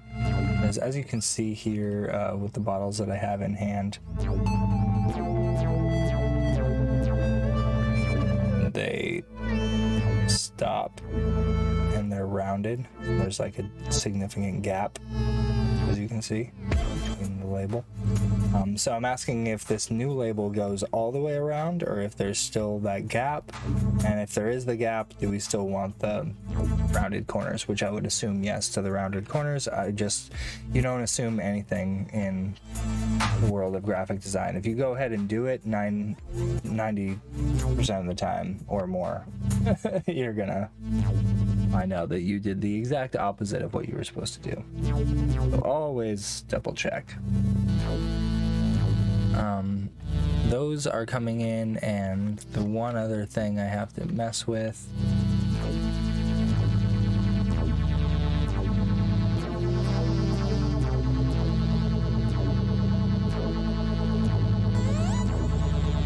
labels.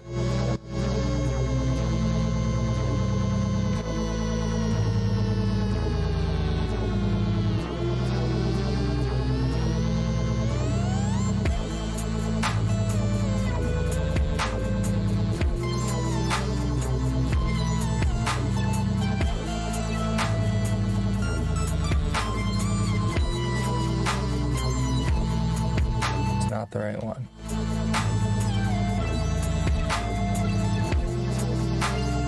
And in Illustrator, we have the labels 1B.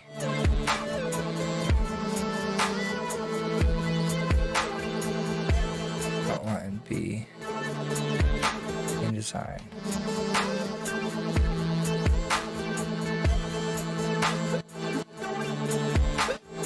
Excuse me. I don't know if I've opened the InDesign file yet. I might as well. Few labels. Am I missing something?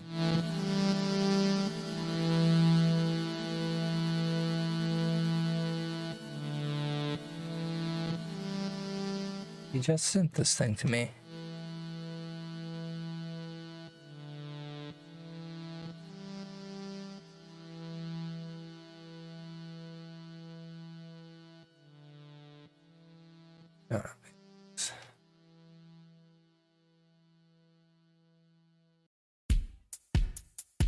InDesign is loading.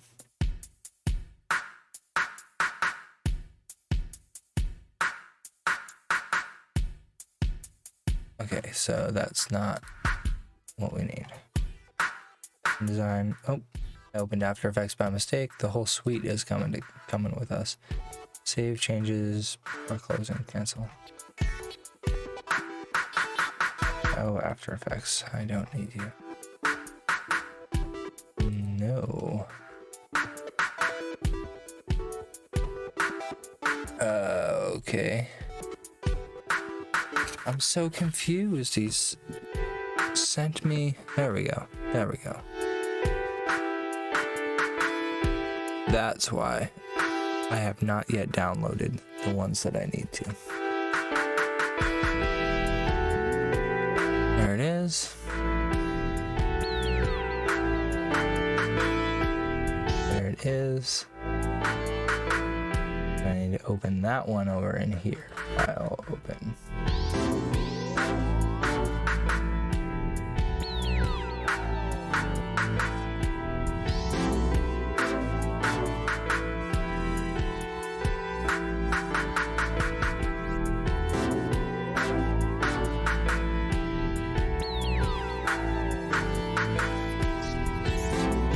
So I've got to pick one of these boys.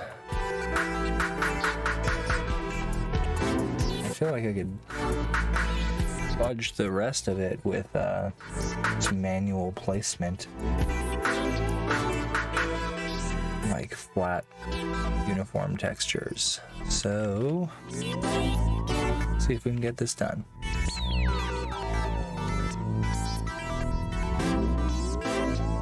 Image, crop.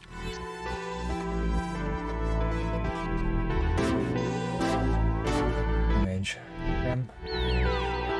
Okay.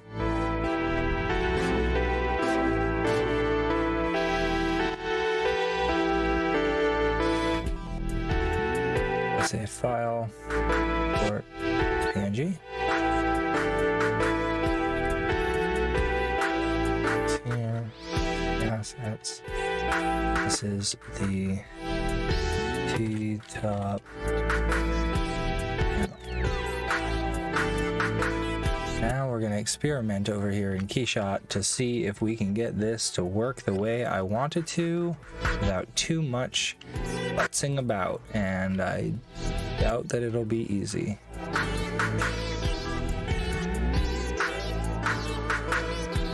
So the first thing I'm going to do is bring this in. And look at that. I don't know what angle I'm supposed to do it at.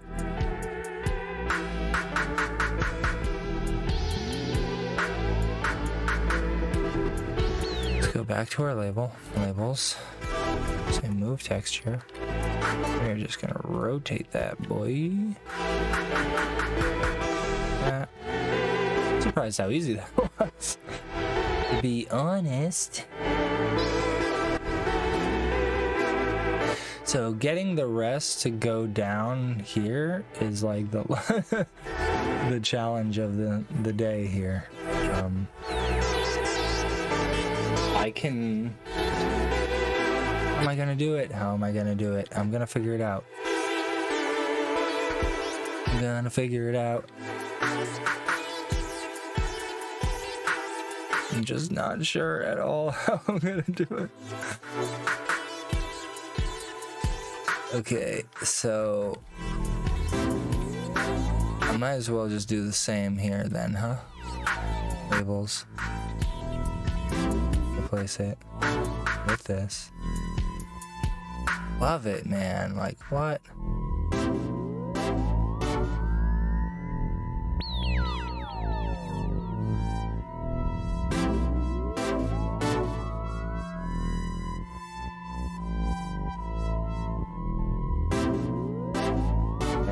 That it was in the right direction. B-O-N-A.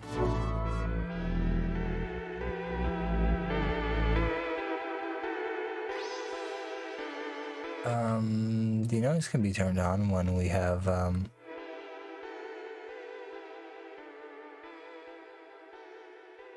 so much going on here. And finally, this one here, we go to the label and we swap it out.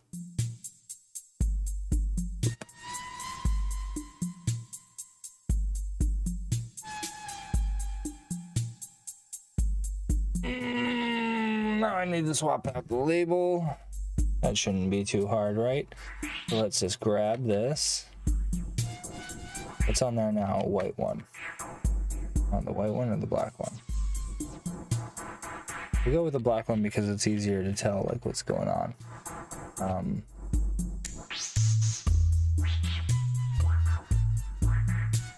gonna take this and I'm gonna say export. Take a web. And then I'm just gonna say 200. 100.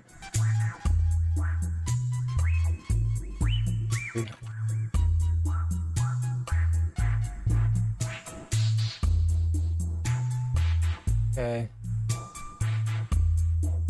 Not needed to be transparent. And we'll say save that. Save that as labels. Okay. Come over into Photoshop. It's just a round trip. I'll open. Boom. Boom.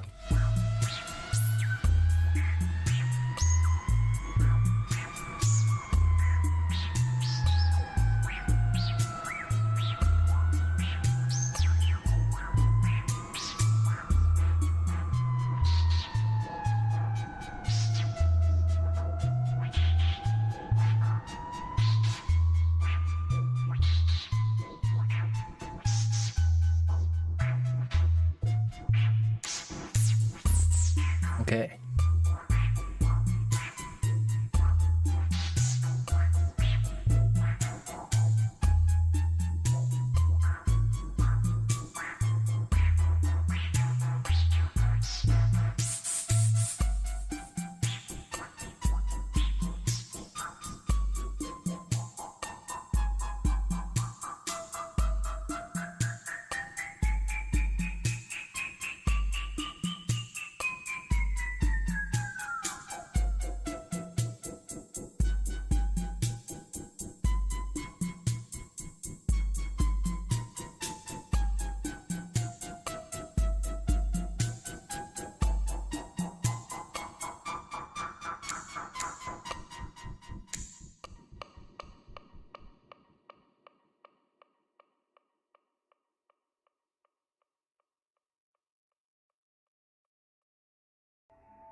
Yeah, I'm gonna go wacky with this one. Let's see. We have a white one there. We're gonna stick with white just for the sake of the shot to start, but then I'm gonna need both. So let's just do I need any of that? No. Do we need After Effects? No, we don't. That? No, we don't. Need that? No, we don't.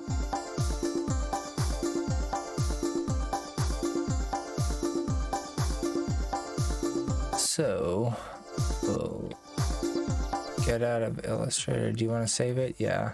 Yeah, I have all the fonts to it now. Saving. Yeah.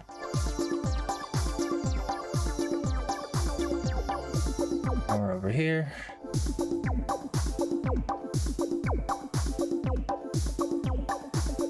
Image. Crop. File.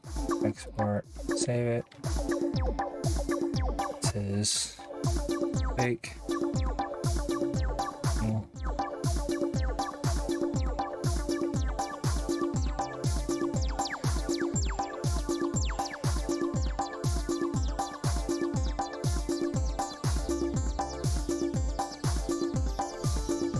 Label.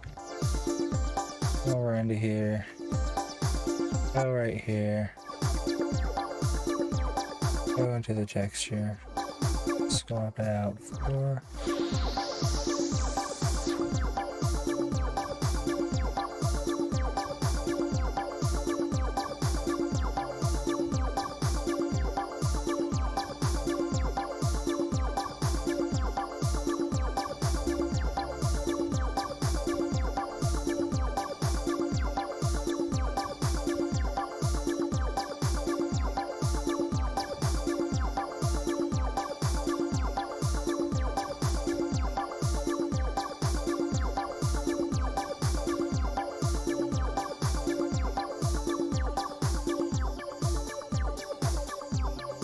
Bottle, position, rotation.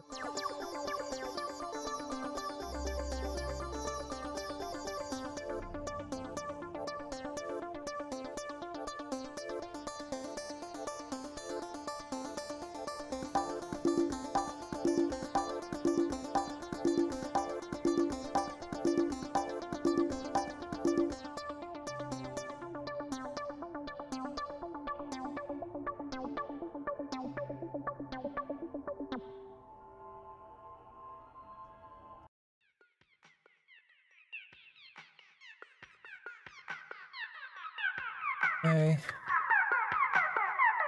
Now we just need to copy, paste, position.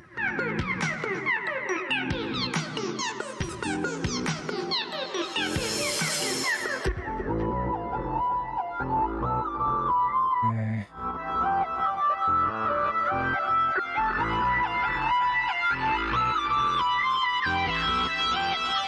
Label number 2.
So we need to. I'm having trouble with my materials and getting it to give me access to all of them easily without. I can't seem to make another one.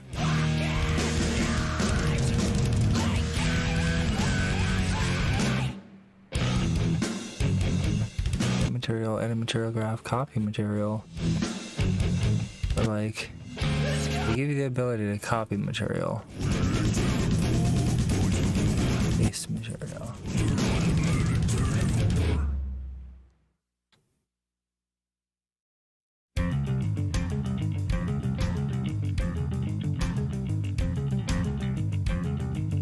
Okay, so now we have two.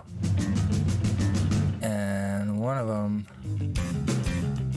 get swapped out now. Sleep, sleep.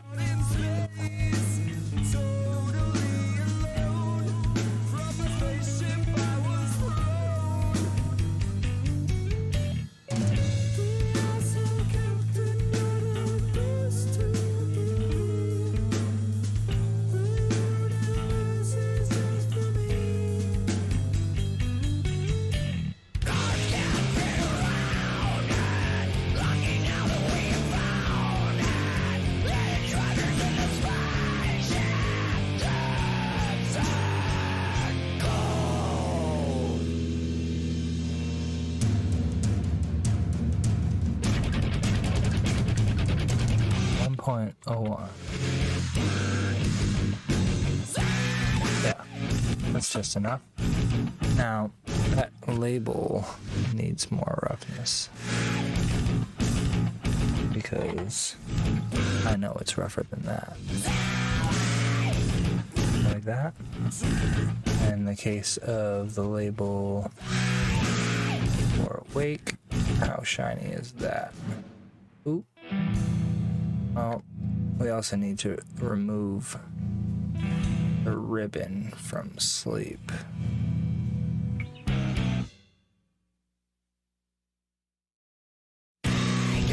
Yeah, I think the appropriate. Yeah, we're good. We're good.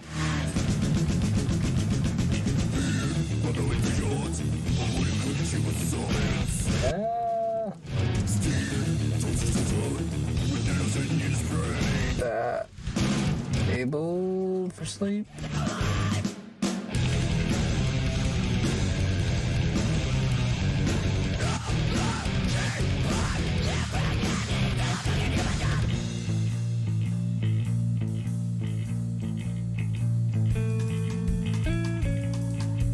The width could be 1.01. Yeah. I like it.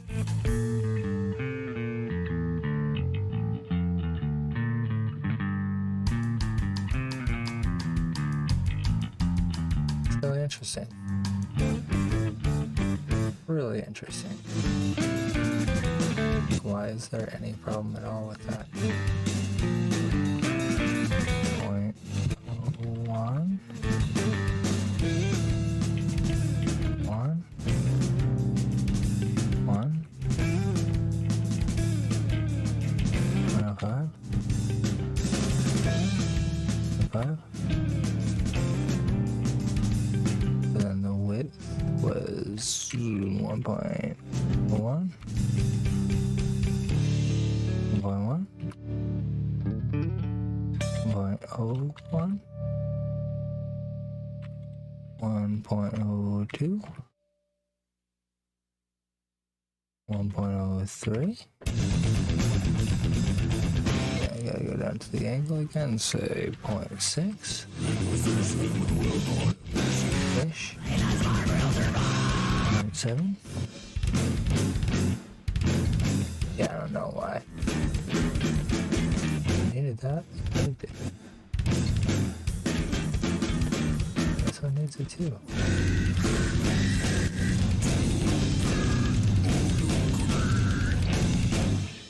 A bit of a point.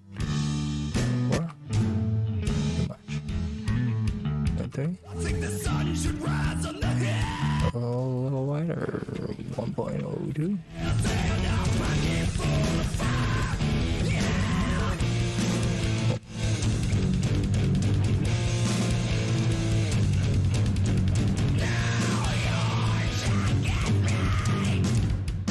So this table scene.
Looking all right.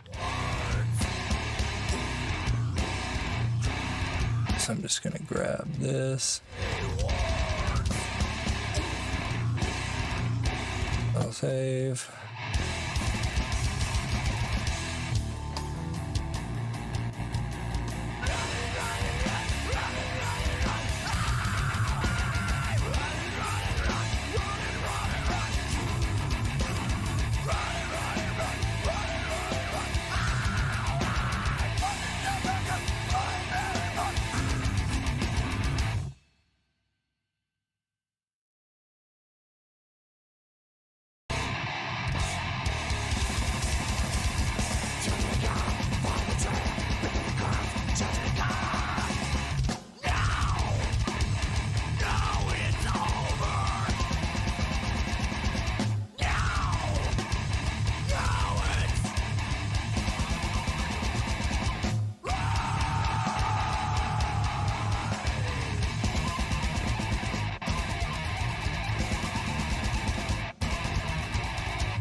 Okay. So that stuff is pretty much done for today. Saved. Make sure it's saved. So eShot is now not going to be needed for the rest of today, I believe. Let's get out of here. Here. Get out of here. Save changes. No. Get out of here. Get out of here. Get out of here. Back to square one. Blender looking real nice over here. Nice. Look at that shit. Not bad for a free program, right? Nested dielectrics.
Hop over into Facebook land real quick.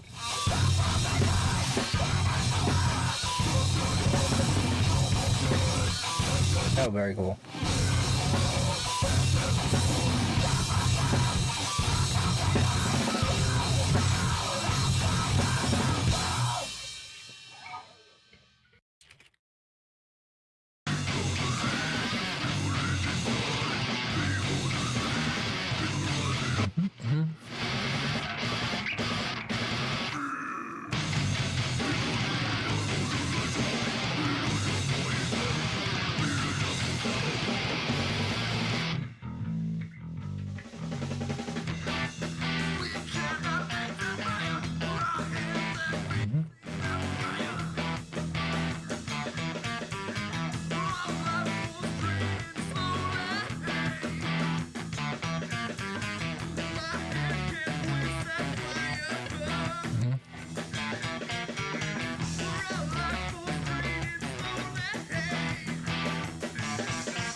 So, hey guys, I'm taking a little mini break here in between finishing up the keyshot renders for the Sigaros CBD tincture and tea. It's coming together real nice.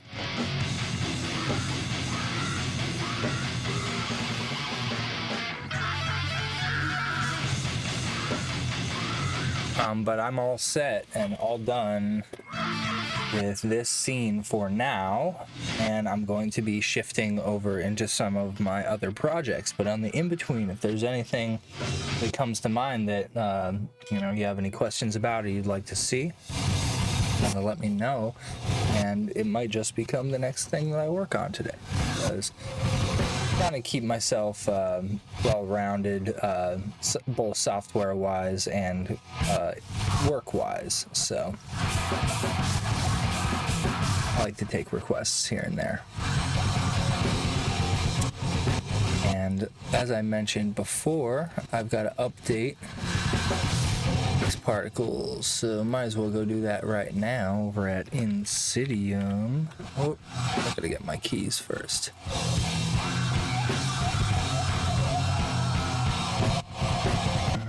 Let's see, cycles. Maybe.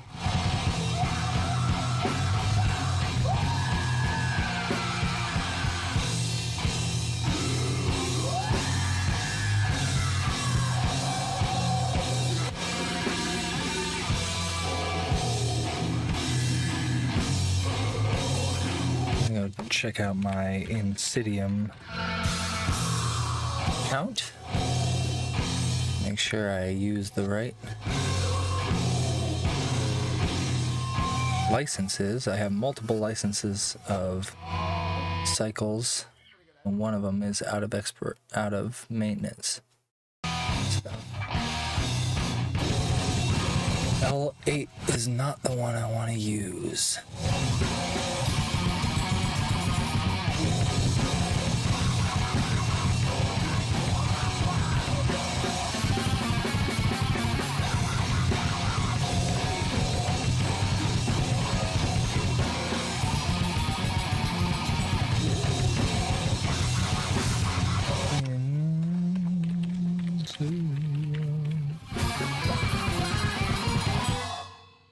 So many. Of Cycles 4D. Is it? Cool. So G7. No. What? I'm confused.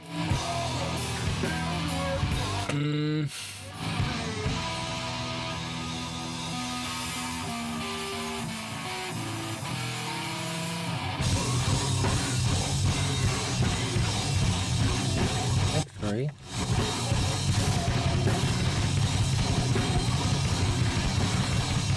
Because it's already been added to my account.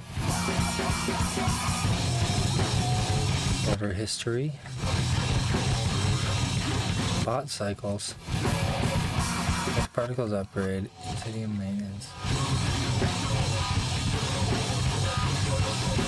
Description.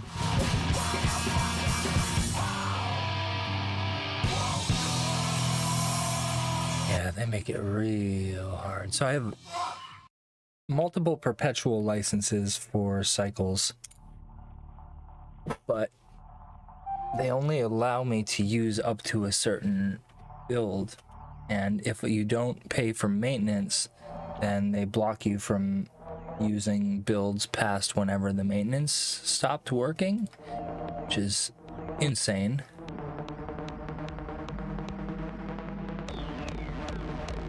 Talk about getting that money. So now I gotta find my license for that.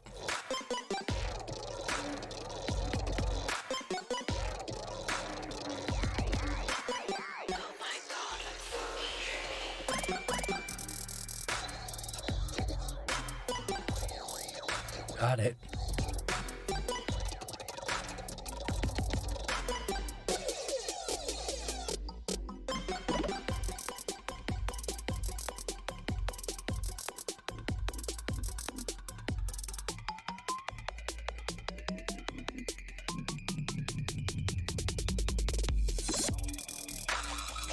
I don't know why they bury it.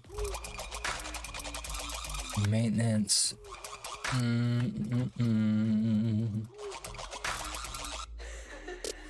Insidium maintenance agreement. Yep. And I gotta put that there. And then I gotta put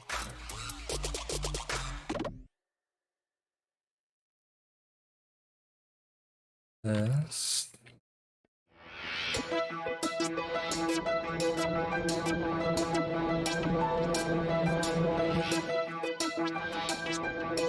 Here.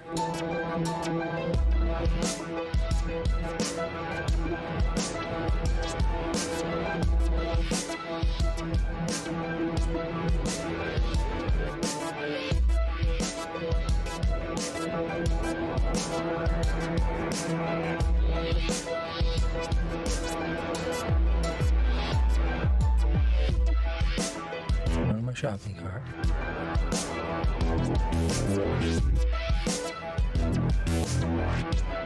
Use coupon code Black 50. Yeah, that's tight. I guess it's like to keep it so people who are early adopters don't feel too disillusioned, and I am super, super grateful for that because I don't feel disillusioned.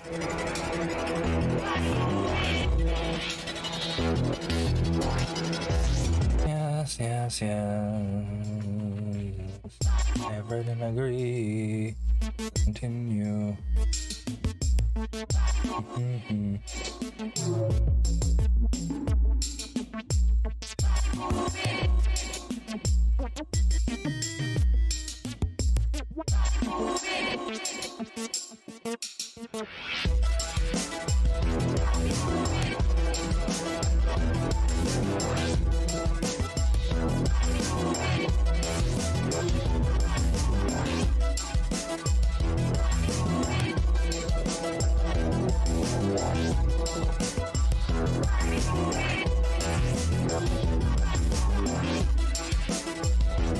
Pretty cool.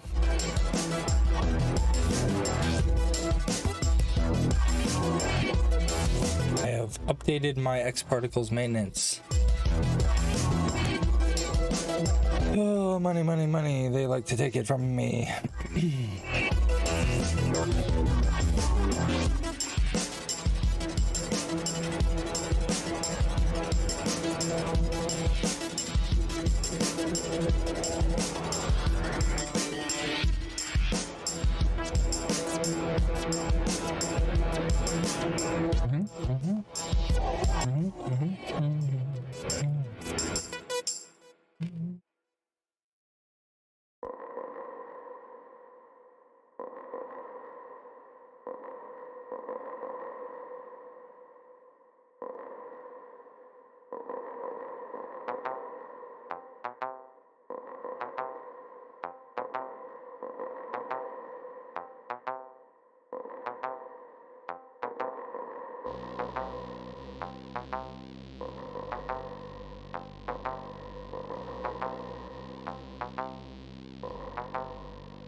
Okay.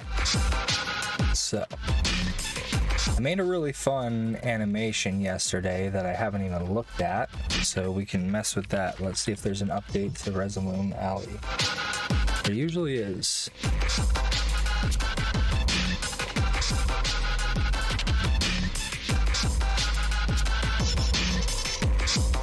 As I said, there would be an update.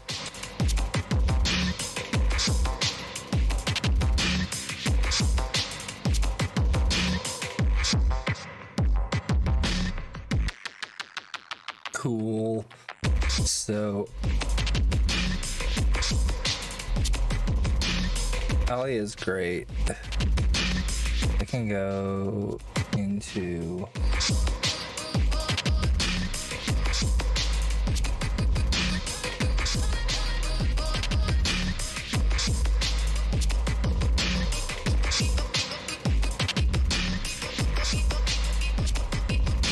pop this in here.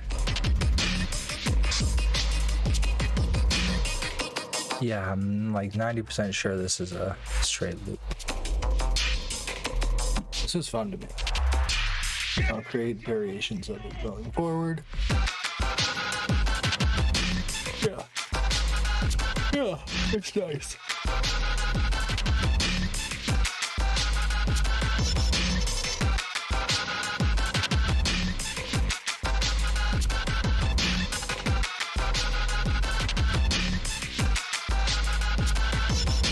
Pretty alright. So I can convert that to DXD.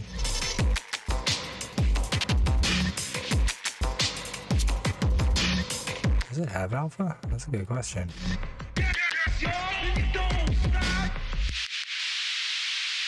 I export the whole thing without alpha. That's pretty rude of me. Sorry, everybody.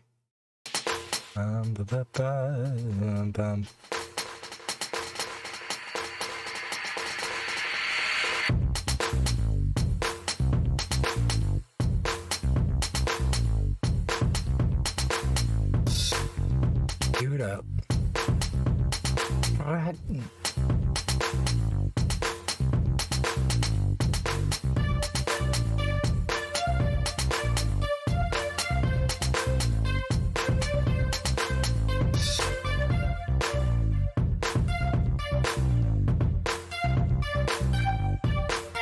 Yeah, this I pumped this out of Cycles 4D last night, just messing around with Spline.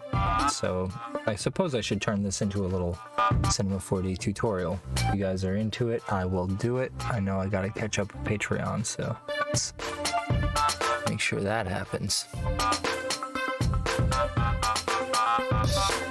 Now I have a DXV of that and can do some fun stuff with it over in Resolume. So let's just do it because, you know, what's stopping us?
check, check. Okay.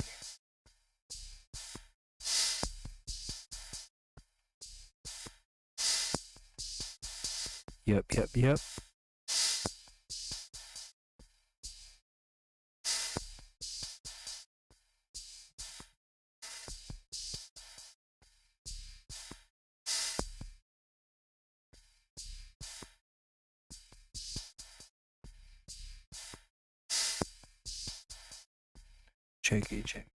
Check. Yeah.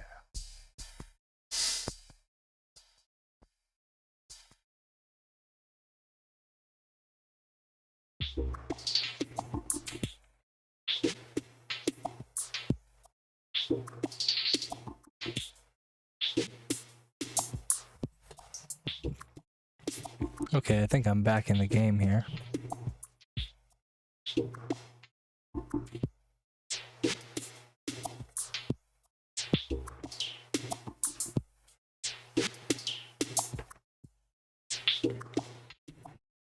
Right. Gotta turn my light on. Boom. I'm gonna put my green screen up next.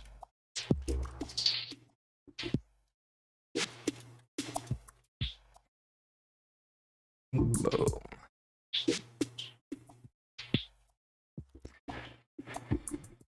So, here we are in quick shading world.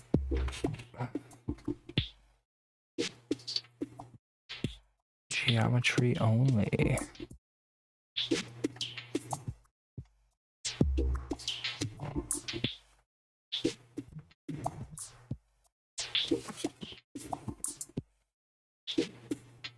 Let's see how Octane likes it.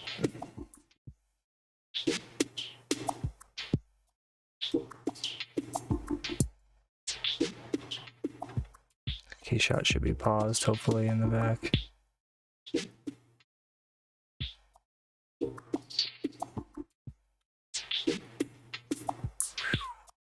Who's that?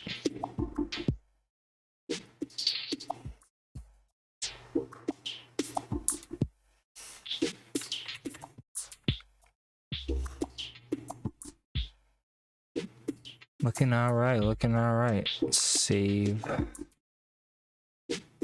Pause.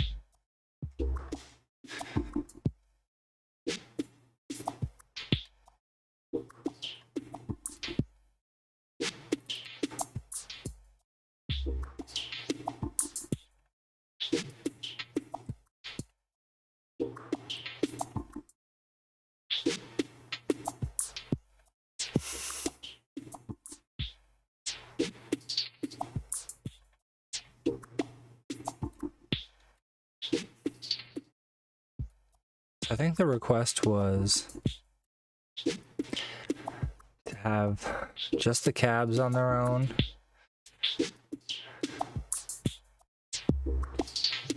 And just the background on its own. Did we do a background?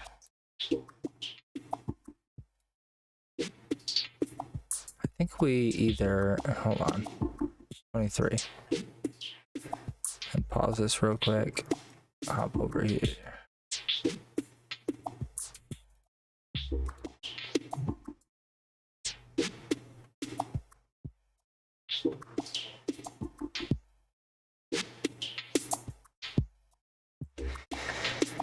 Yeah, I feel like I need to get them in a back alley or something.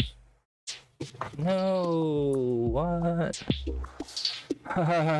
Uh-oh. That was happening a lot before. That was happening like a ton the last time that I messed with that. I shouldn't have all this other crap running. Number one, close it down. Do you want to quit? Of course I do. But let's get out of here. Send that off to them as well. Inbox.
Got some direction.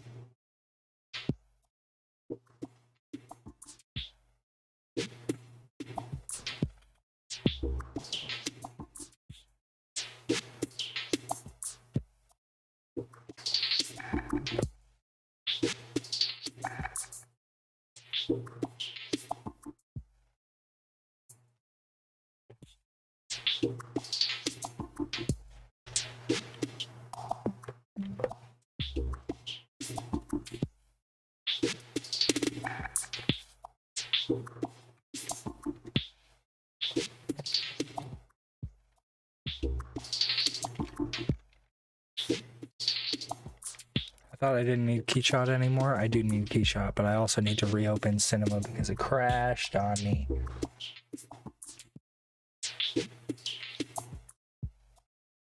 I'm not using R23 because some of the plugins don't seem to be loading properly, which is a big bummer. I hate it when that happens.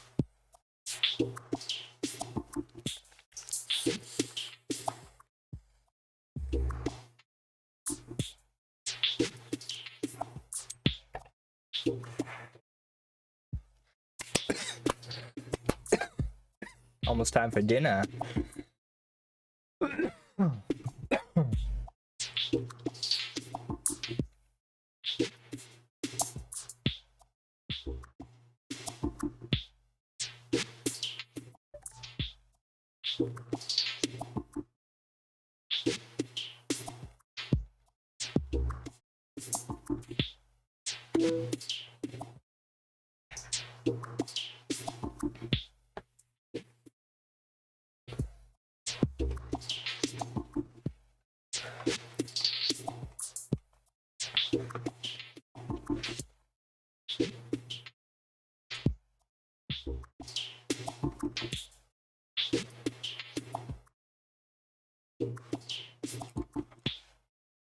I don't know if I can open that same scene again and if it's gonna crash like that, but I'm gonna give it a shot. I remember it was like a specific texture that was causing it to crash. Super big bummer.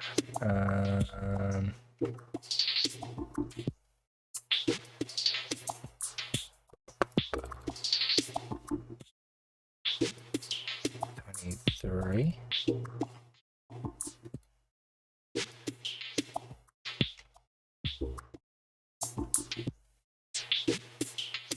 It was like one of these textures in here that was causing it to crash every single time.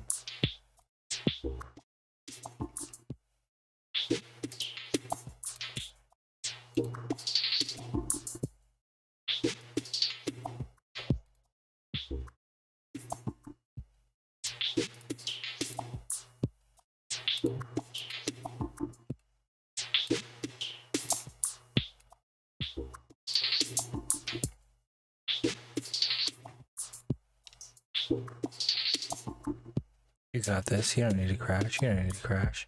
Let's do it. Oh, that's nice. Okay. I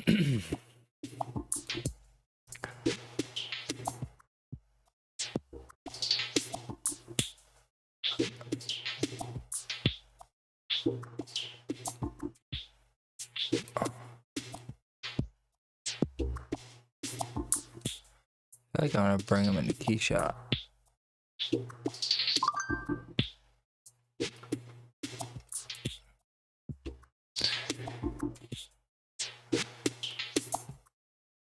Okay, I just got rid of the background entirely. And then I should be able to go into camera am I in? This one.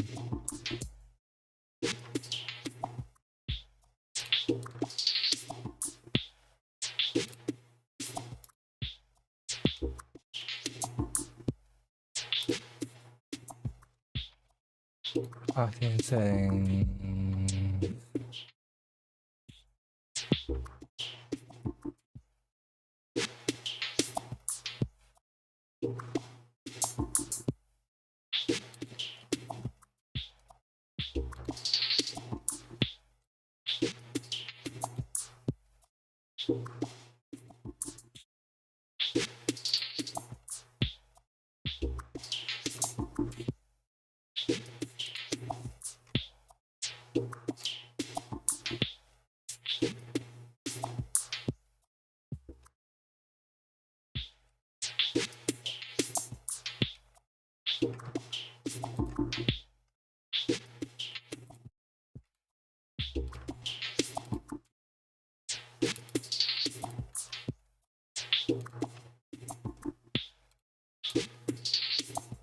Trying to remember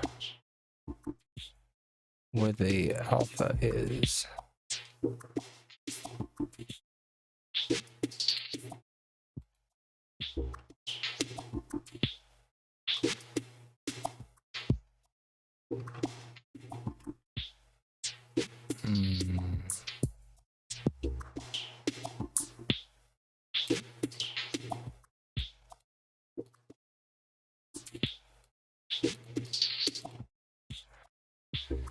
Doesn't have an alpha. Why does it not have an alpha? Let's look it up. Fucking alpha.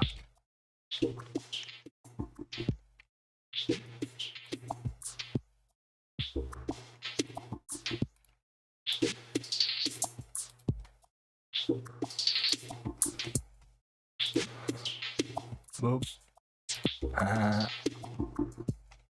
It's hilarious.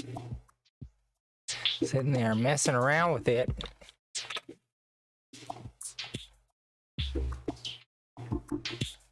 That was nice. Pretty little peaches. This light does not need to be visible to the camera. Yeah, we're good. So So Ryan will have to let me know. But it looks good. It feels good.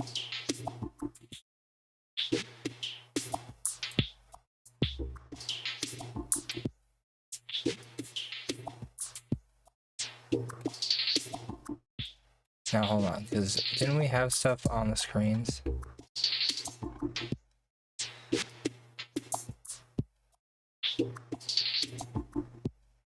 FBI. What happened to the actual image? Emission, texture emission, image texture.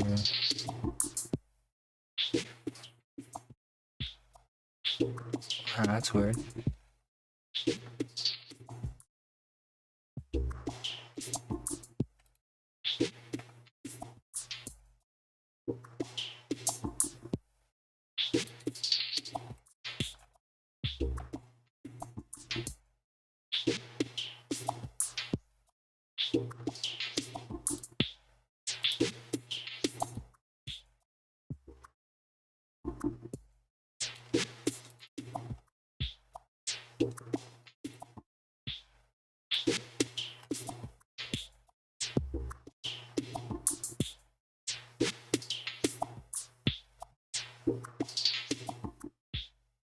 Come on now, really? Okay. It was in downloads. Where did it get moved to?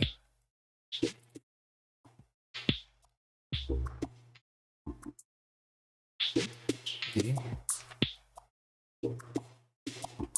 Yeah, 220.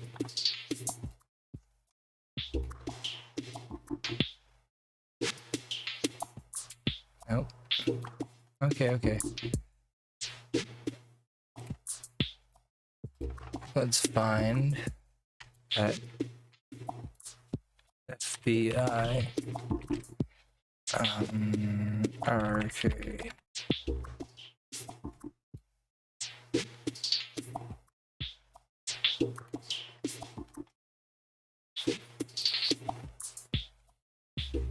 Which one?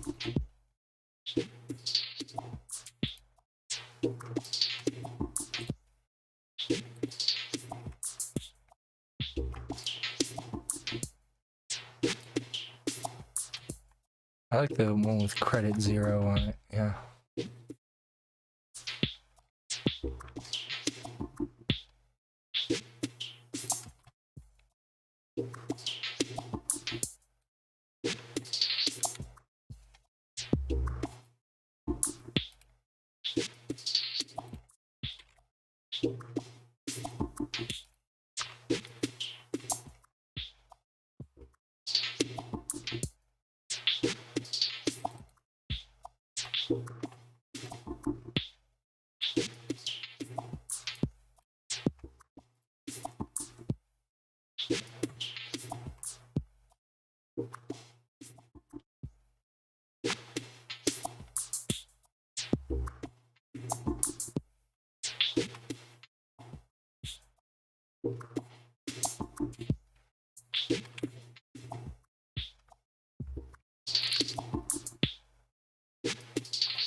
Incredible.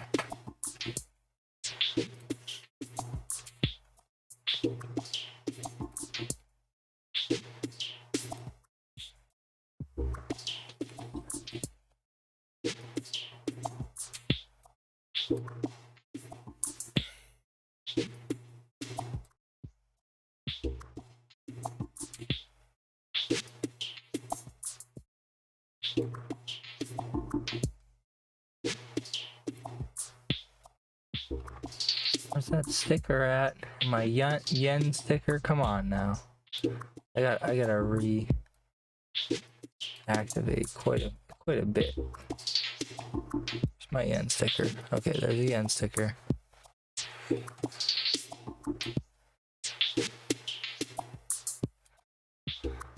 That's it. It says like, whoa.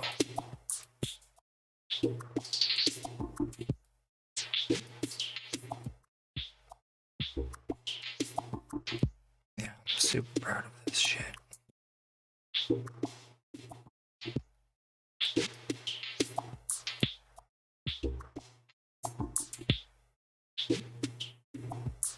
Is there like an orthographic view that I could get? Come on now.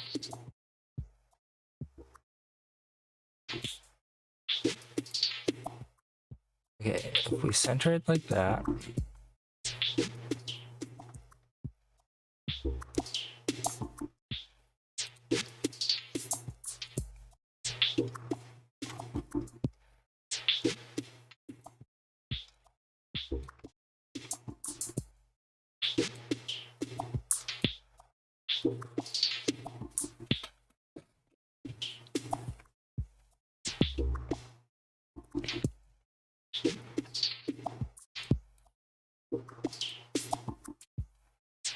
Those identical chords in the back. Gonna have to go. Gonna have to put some custom boys.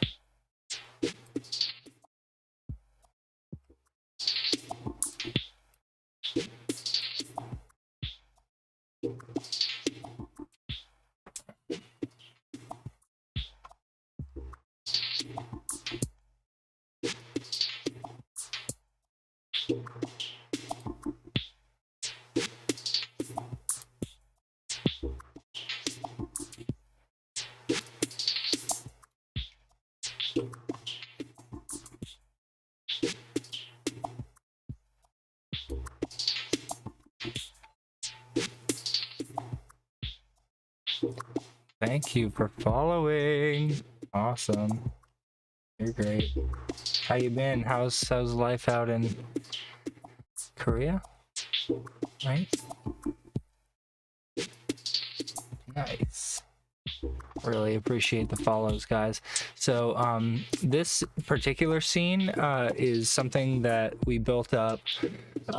My buddy and I are kind of art directing this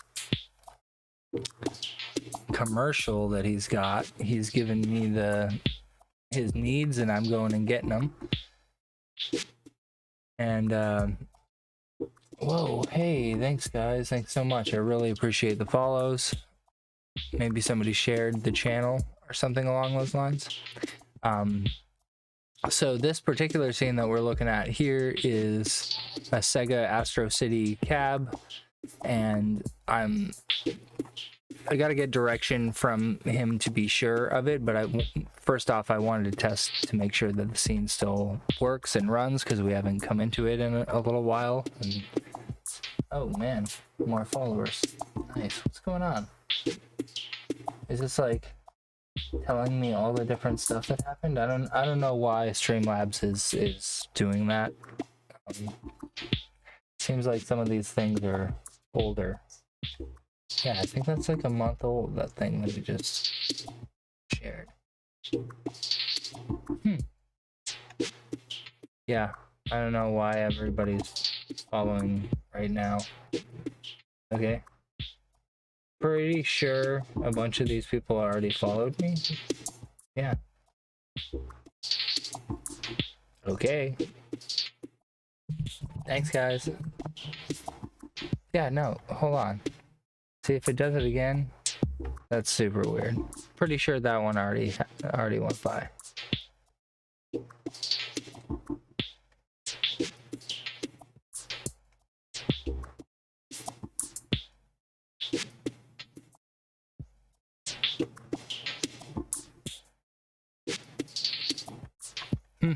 All right.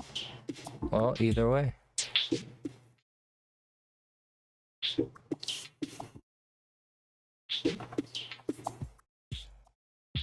So we wanted to have some dudes like jump out of these and some different angles of them, I think.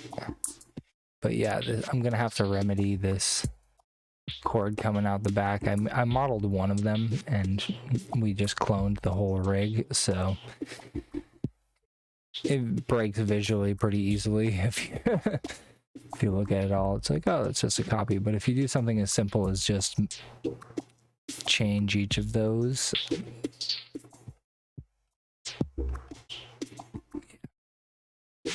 it'll make it look like more of a real scene. I don't even know if we need them at all. So for now, because they're so distracting, I'll just turn them off. Easy as that. Winners don't use drugs.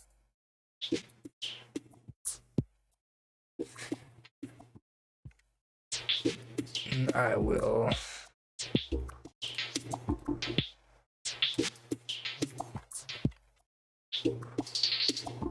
Anybody on any?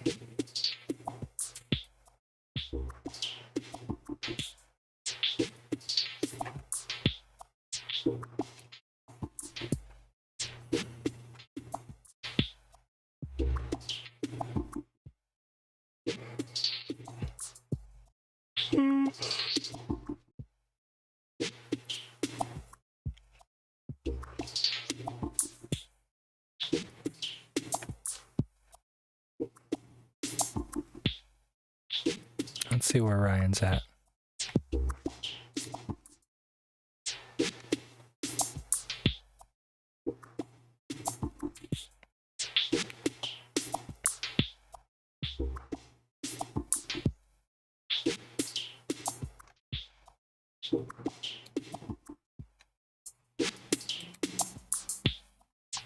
Okay. Took this image, made it fake 3D. I'd like to use it as a base for the looping stream. I want to make it 1080 and Adelaide.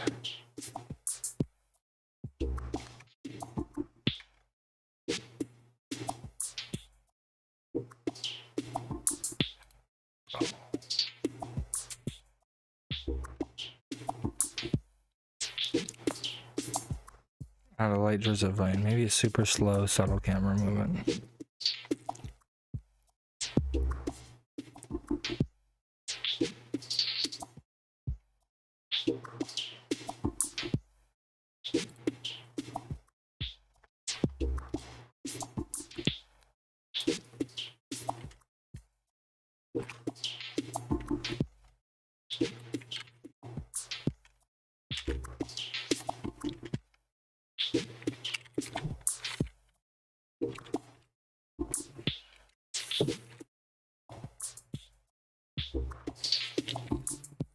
We're gonna up-res this biatch.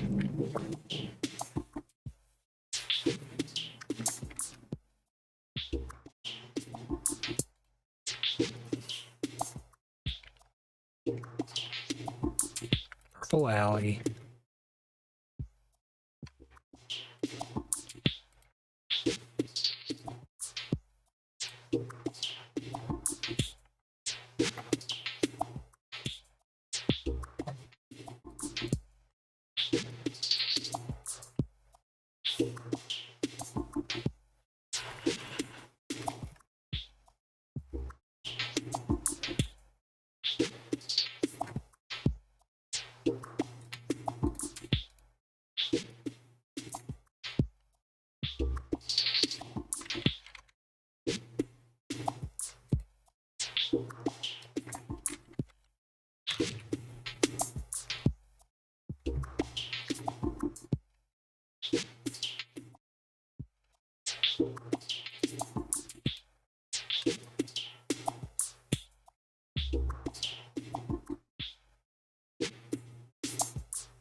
It's fucking absurd.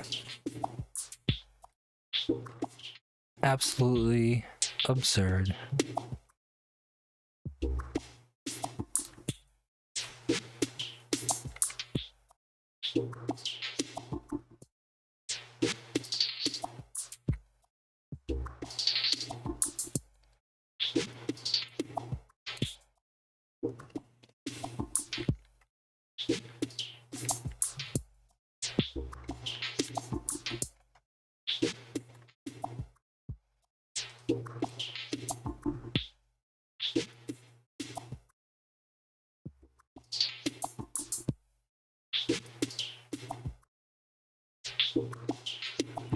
Okay, it took 6 seconds, and let's open it up in Photoshop. File open.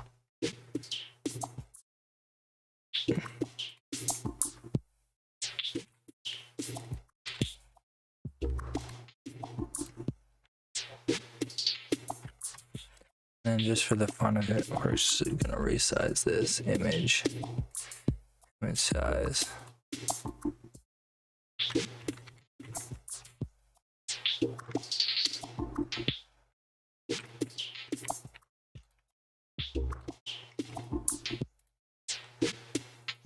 Image.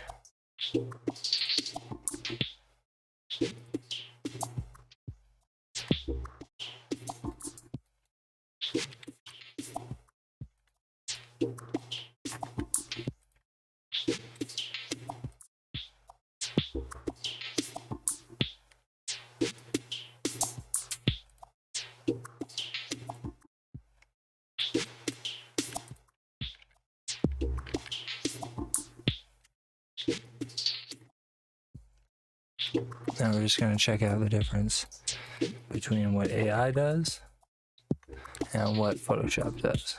Photoshop, AI, Photoshop, AI, Photoshop, AI, Photoshop, AI. That's absurd. You can see how it kind of like deep dreams the solution to some of it. It's awesome. Wow. It's fantastic. Even like up here where there's like text, I think. Yeah.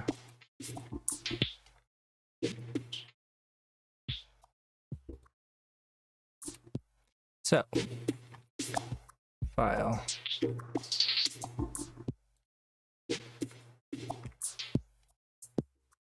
Export as PNG.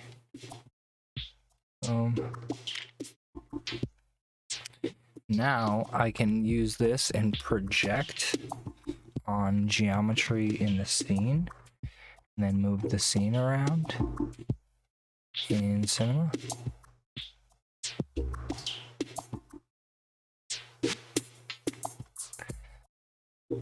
Let's see how we would get that done.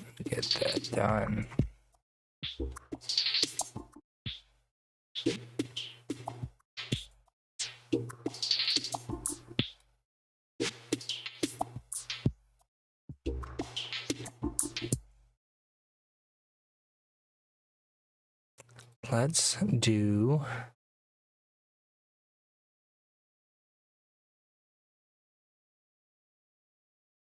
I had a.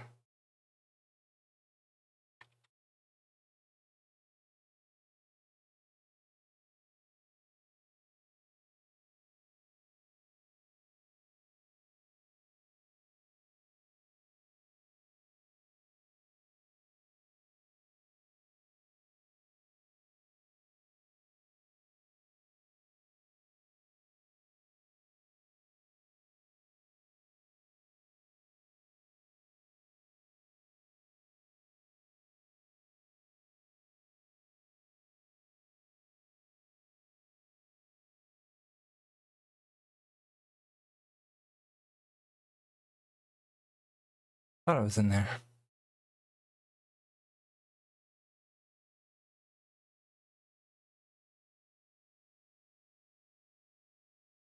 Something that would allow me to import an image as a plane, but we will.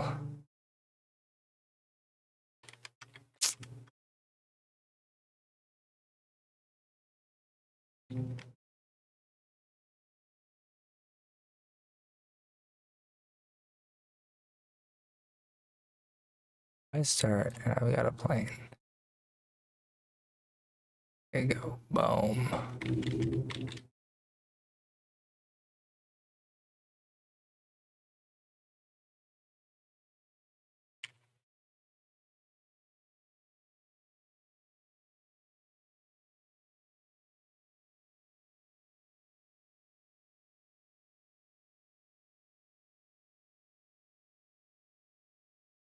This is the camera. And if I create a texture,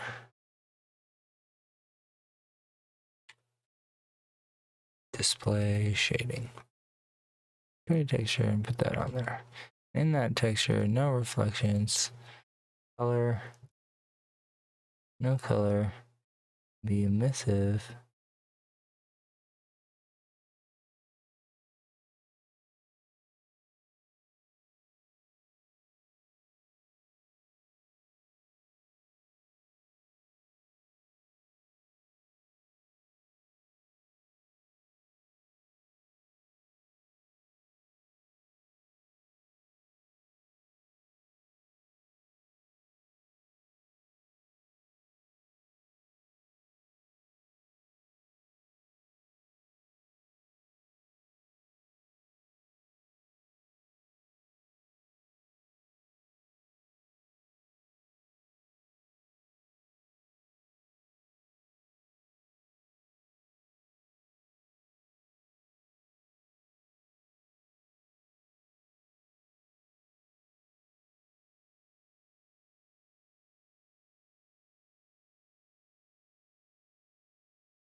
Only everything makes sense.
Art pin material would work,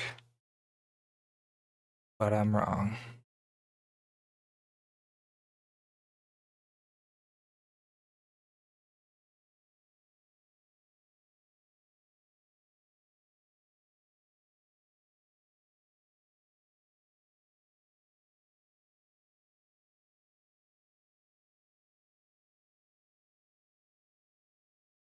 A4G pin texture.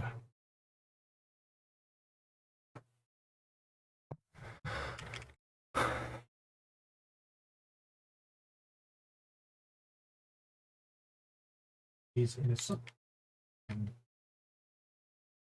somewhat being fluffed up here and generate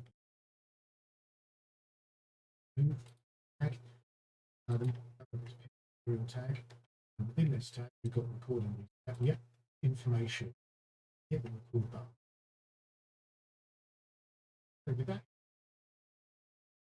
let's go to the bend tag. Now stuck to the surface are model, even though using this surface with a stick there.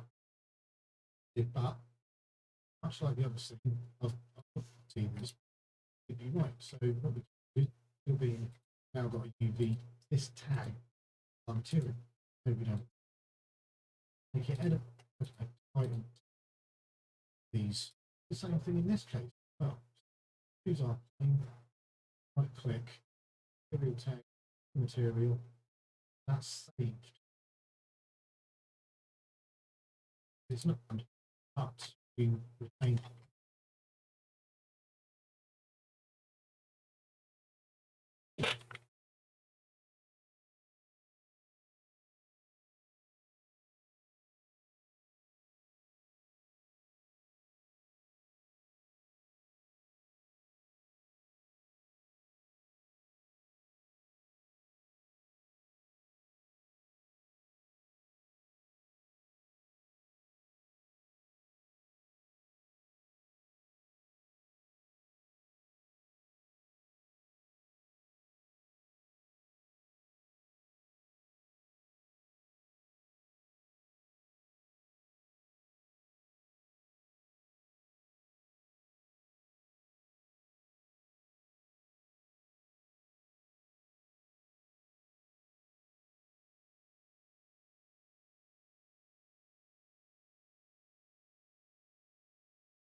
think this is what he was looking for, so I'm just gonna say file save. And then we're going to call this purple. Only.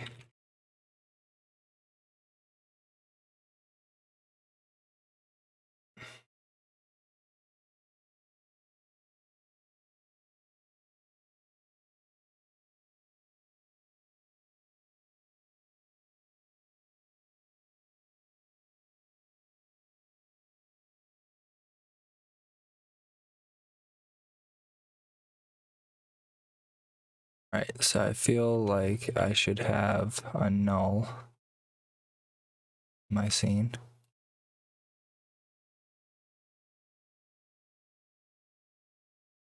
Create a null. Should be all the way back here. My camera should have a target.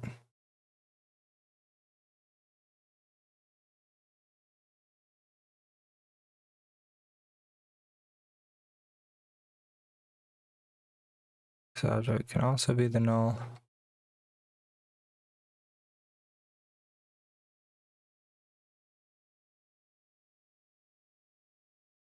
Okay. And that camera can have a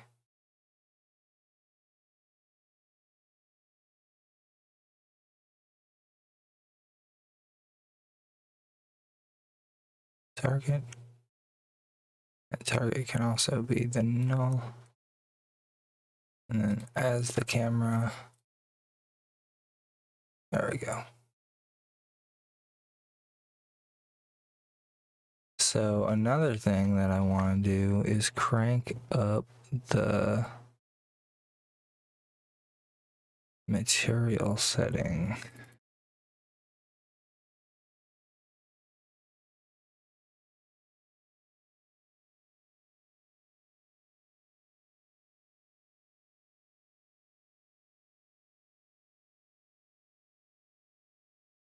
Preferences. Viewport.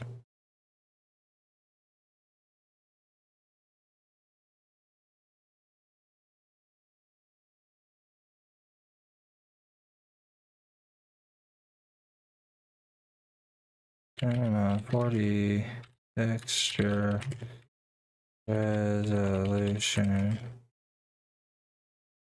viewport.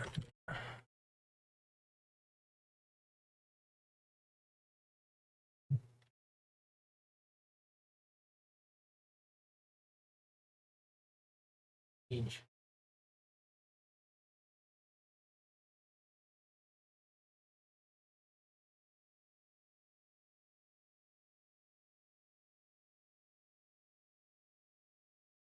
There we go. Okay. Whew. Super annoying. Geometry only. Now I'm inside my camera and I can get that move that he was asking for, but I'm gonna have to, you know, I have to alter the geometry to make it a little closer to what we have. But it's not bad. It's not bad. Specifically for when you do like just like shots, you know. Like really all you can do.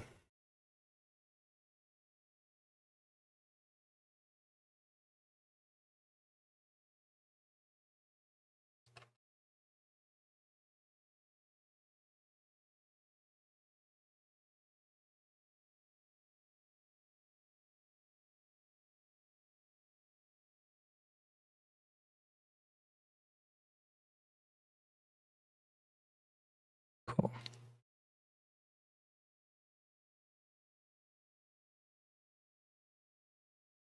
You're able to get these like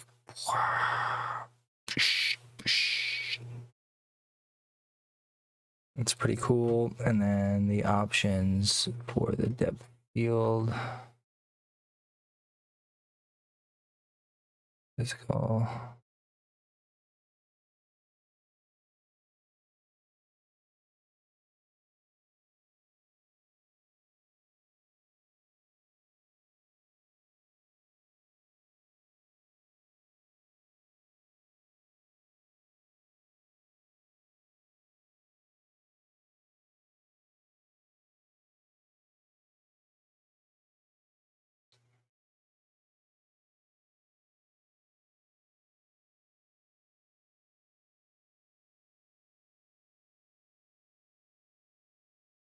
Got it working.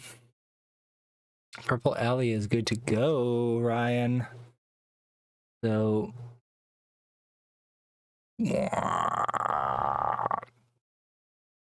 we want some rain going on, huh? Some rain. I could probably do some rain with maybe X particles. Or do I want to fake it in like After Effects?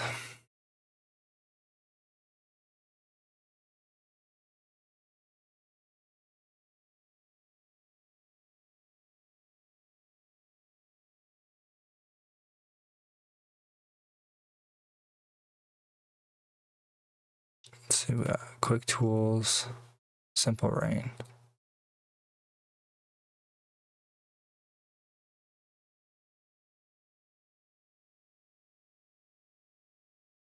Right. So the floor plane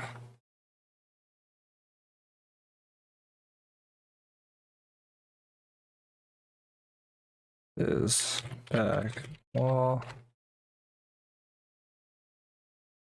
floor.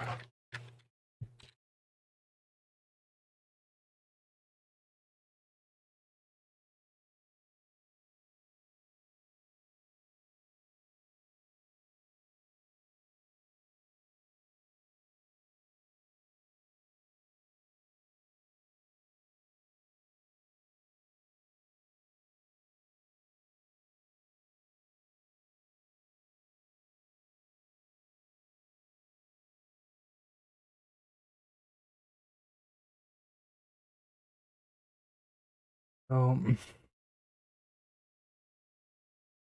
do like 300.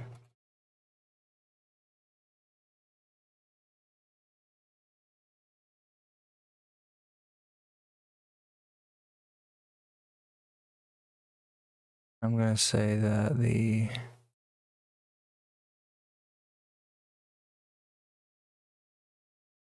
sphere and the plane being added to a connect object.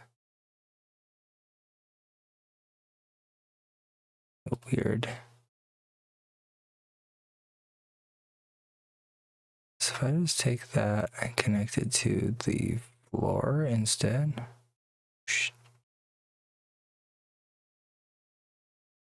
I can get rid of both of those.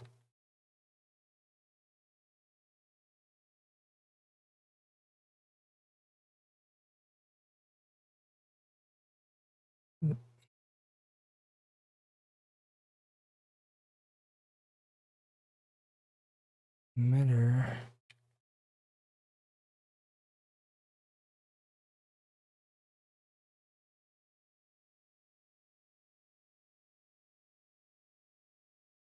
Oh yeah.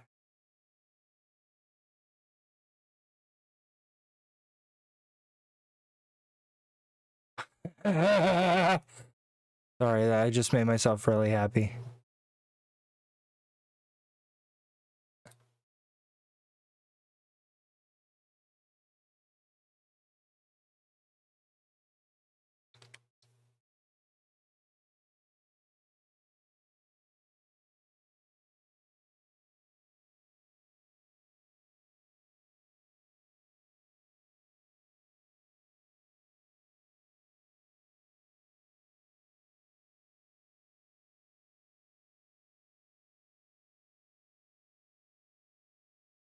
And for what it's worth, just make it a little wider.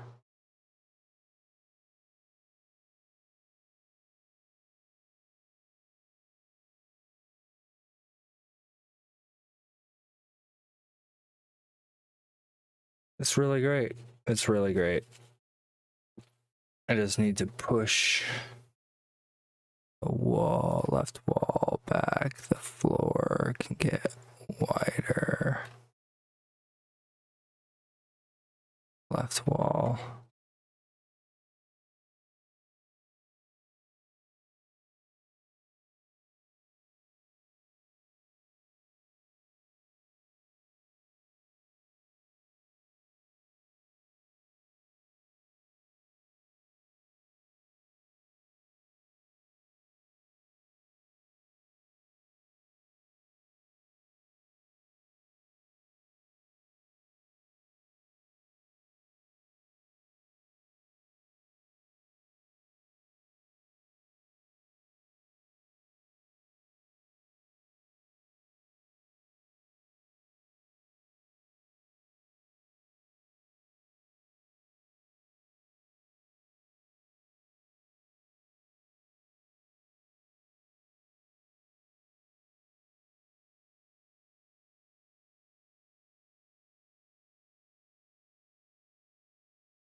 It's really awesome.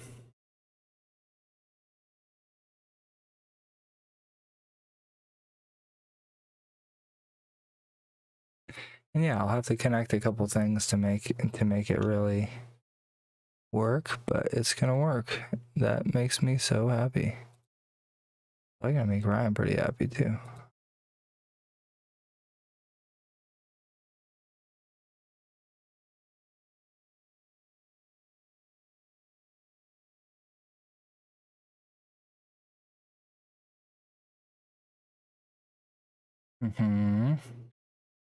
Well, so since we have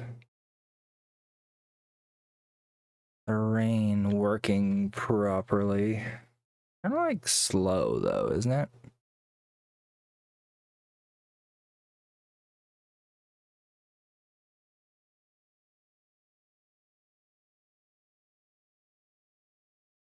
So as it's raining, I'm like,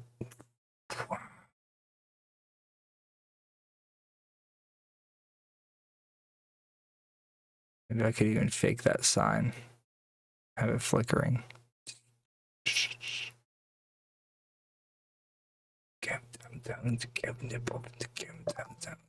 Oh yeah.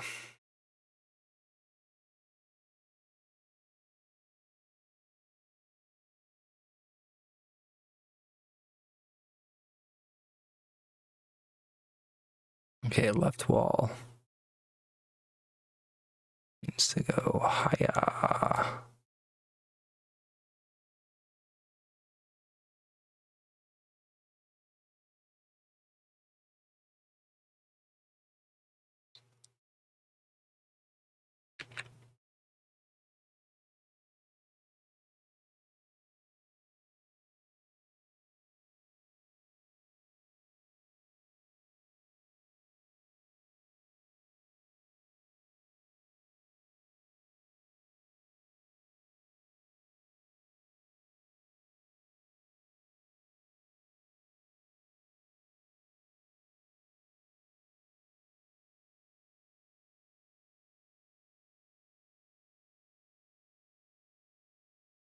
Somewhere like that. And it's like around there.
This is what we're currently working with. It's really not bad.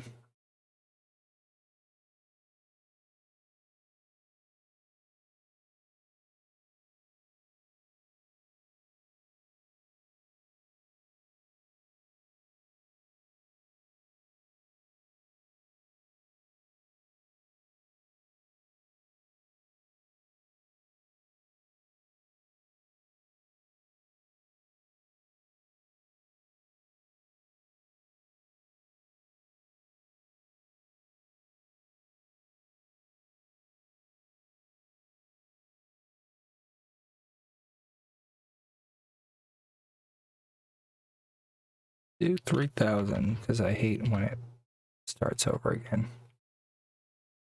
We're gonna save it. He asked for a rainy alleyway, and he's gonna get an rainy alleyway. Hear that, Ryan? There's nothing you can do about it. It's gonna be the rainiest alleyway you ever saw. And then we're gonna move the camera target around. What's over there? Huh? What's over there? What's over there? We gotta zoom in more, man. You can't F with me like that. Okay. It's like the minimum, right? Yeah. Here.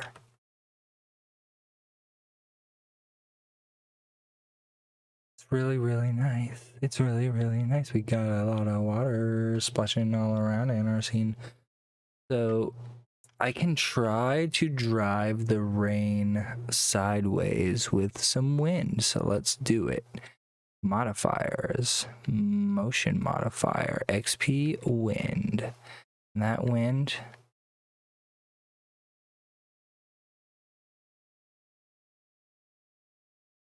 somewhere.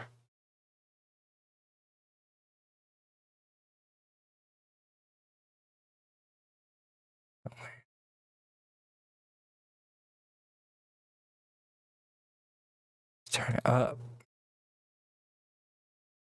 Pushing it away from us. Let's see if we can rotate that wind. Rotate the wind.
Not straight down. It's got a little bit of a slanty boy to it.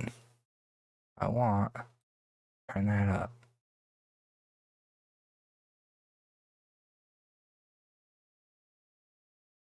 Turbulence up.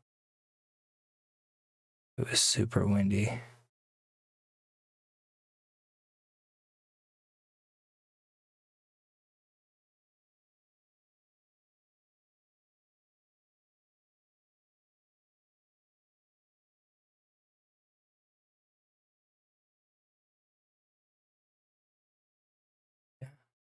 Side.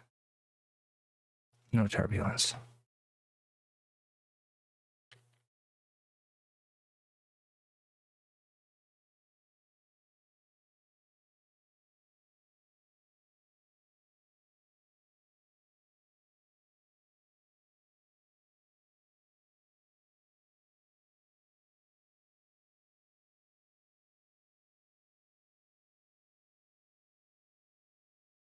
Yeah.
I can fill in some stuff to block out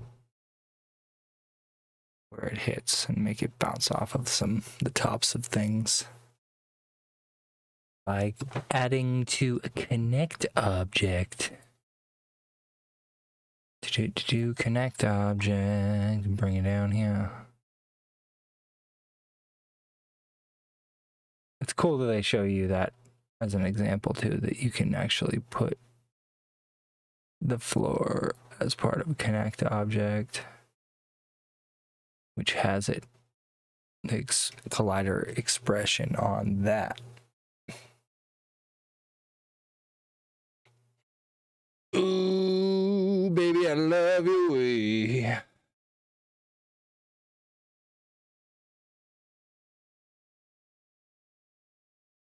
So this scene's looking tight.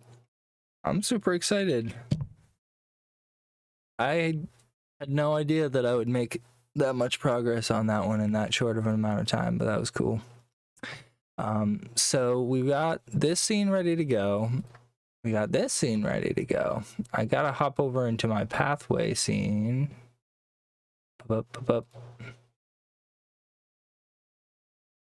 And this is, this one's been hanging me up for a little bit, so I'm gonna be happy to see this one move on. Let's see what we got next.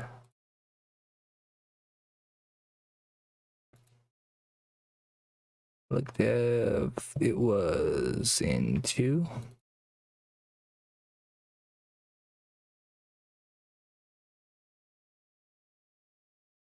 these ones. This one, image 001. So this look with a fancy background, bringing it into After Effects.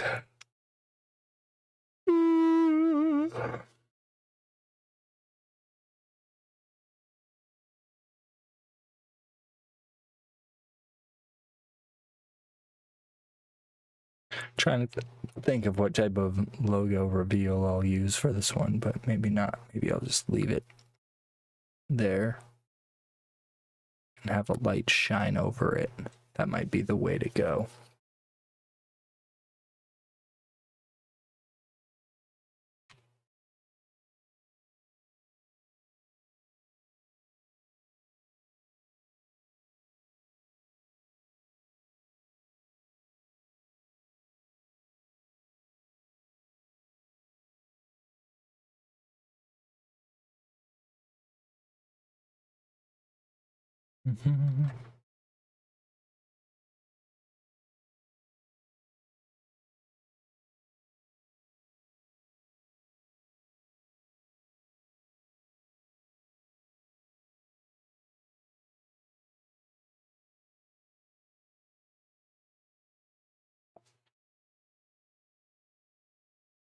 And then we'll hop over into key shot.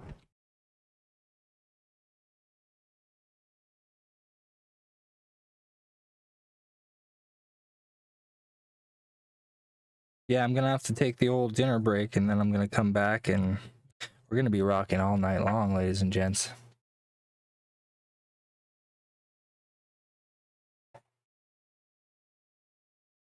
All day, all night.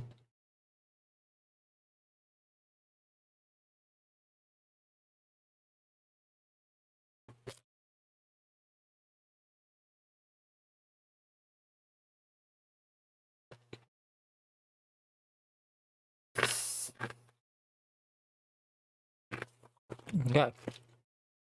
So.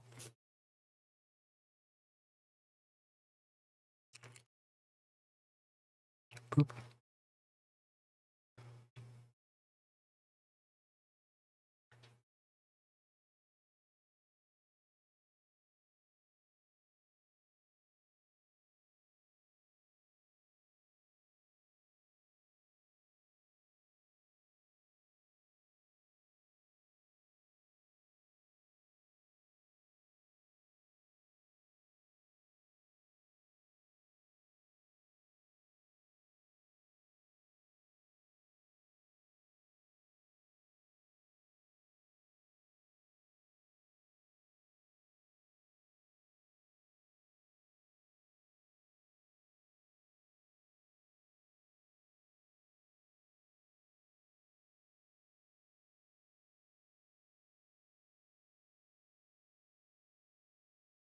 gonna stretch my legs out.